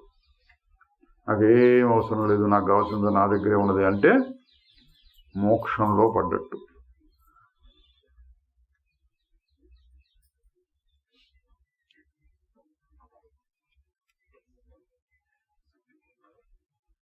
ఇది జ్ఞానం అంటారండి. జ్ఞాన మార్గం, ఆత్మజ్ఞానం, ఆత్మవిద్య, బ్రహ్మ విద్య ఇట్లాంటి పేర్లు చెప్తుంటారు. అంటే వీటన్నిటికీ అర్థం ఏంటి? తెలుసుకోవడం. విద్య అంటే జ్ఞానం అన్నా విద్య అన్నా తెలుసుకోవడమే. ఏం చేయక్కర్లా. బాగా ఆకలిగా ఉంది అని అనిపించింది అనుకోండి, కళ వచ్చింది, వంట చేసుకోవాలి, అవి తెచ్చుకోవాలి, వంట చేసుకోవాలి అనుకుంటుండగా మెలకు వచ్చింది అనుకోండి. కళ్ళలోంచి మెలకు వస్తే ఎట్లా ఉంటుంది? నీకు ఆకలి లేదు, వంట చేసుకోవాల్సిన పని లేదు, ఆకలి తీరిపోయి మెలకు రంగానే. అటువంటిది జ్ఞానం అంటే. తెలుసుకుంటే చాలు. ఏం తెలుసుకుంటే? నీ స్వరూపానికి ఏమీ అవసరం లేదు, నీకు కావాల్సిందంతా అక్కడే ఉంది. మరి ప్రపంచం ఎదుర్కొండా ఉంది, అది నన్ను బాధ పెడుతూ ఉంటుంది కదా. నేను వద్దన్నా ఊరుకోకుండా వచ్చి నా మీద పడుతున్నాయి పరిస్థితులు అంటే అదంతా నకించితే లేదు, ఊరిక వస్తున్నట్టు పోతున్నట్టు కనపడుతుంది. ఎంత భయంకరమైనటువంటి పరిస్థితులు వచ్చి నీ మీద పడ్డా ఒక్కసారి ఆగి చూస్తే నీకేం కాల. పెద్ద ప్రచండమైన తుఫాను వచ్చిందనుకోండి, సముద్రం అంతా అల్లకల్లంగా ఉంది, 10 అడుగులు, 20 అడుగులు, 30 అడుగులు, 50 అడుగులు ఎత్తు వరకు అలలు లేచి పడుతూ ఉన్నాయి. ఇట్లేదో వార్తలు వస్తున్నాయి. తీవ్రమైన తుఫాను, గంటకు 150 కిలోమీటర్ల వేగంతో గాలి వీస్తోంది, ఇట్లాంటివన్నీ చెబుతున్నాడు. చెట్లు పడిపోతున్నాయి, ఇళ్ళు పడిపోతున్నాయి. ఏం పడిపోట్లా? ఆకాశం ఎప్పుడు అట్లాగే ఉంటుంది, నాకేం కాదు. అటువంటి స్వరూపం నీది అండి. కాదండి నేను మీకేం తెలుస్తుంది, నా కష్టాలు, ఎన్నో కష్టాలు ఇంకా ఉన్నాయి, ఇదివరకు ఎన్నో కష్టాలు పడ్డా అన్నా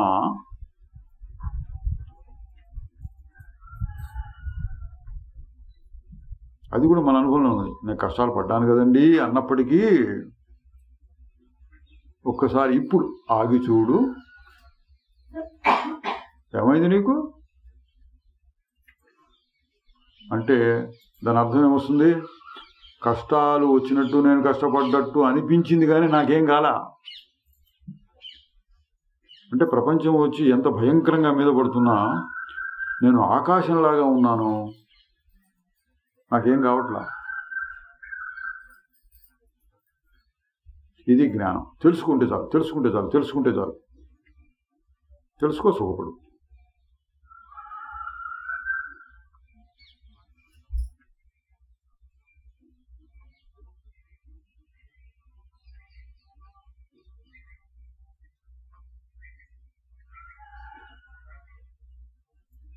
చిదానందరూప శివోహం శివోహం. న పుణ్యం న పాపం న సౌఖ్యం న దుఃఖం న మంత్రో న తీర్థో న వేదా న యజ్ఞా. ఏం లేదు, పుణ్యం లేదు, పాపం లేదు, సుఖము లేదు, దుఃఖం లేదు. అదిటా నీ స్వరూపం.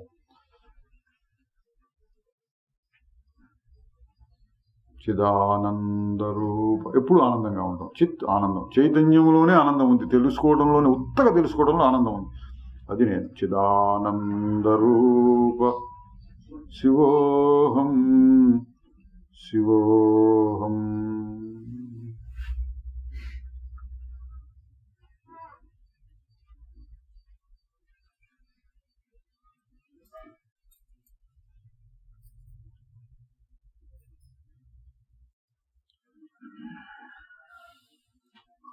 ఓం తత్సత్.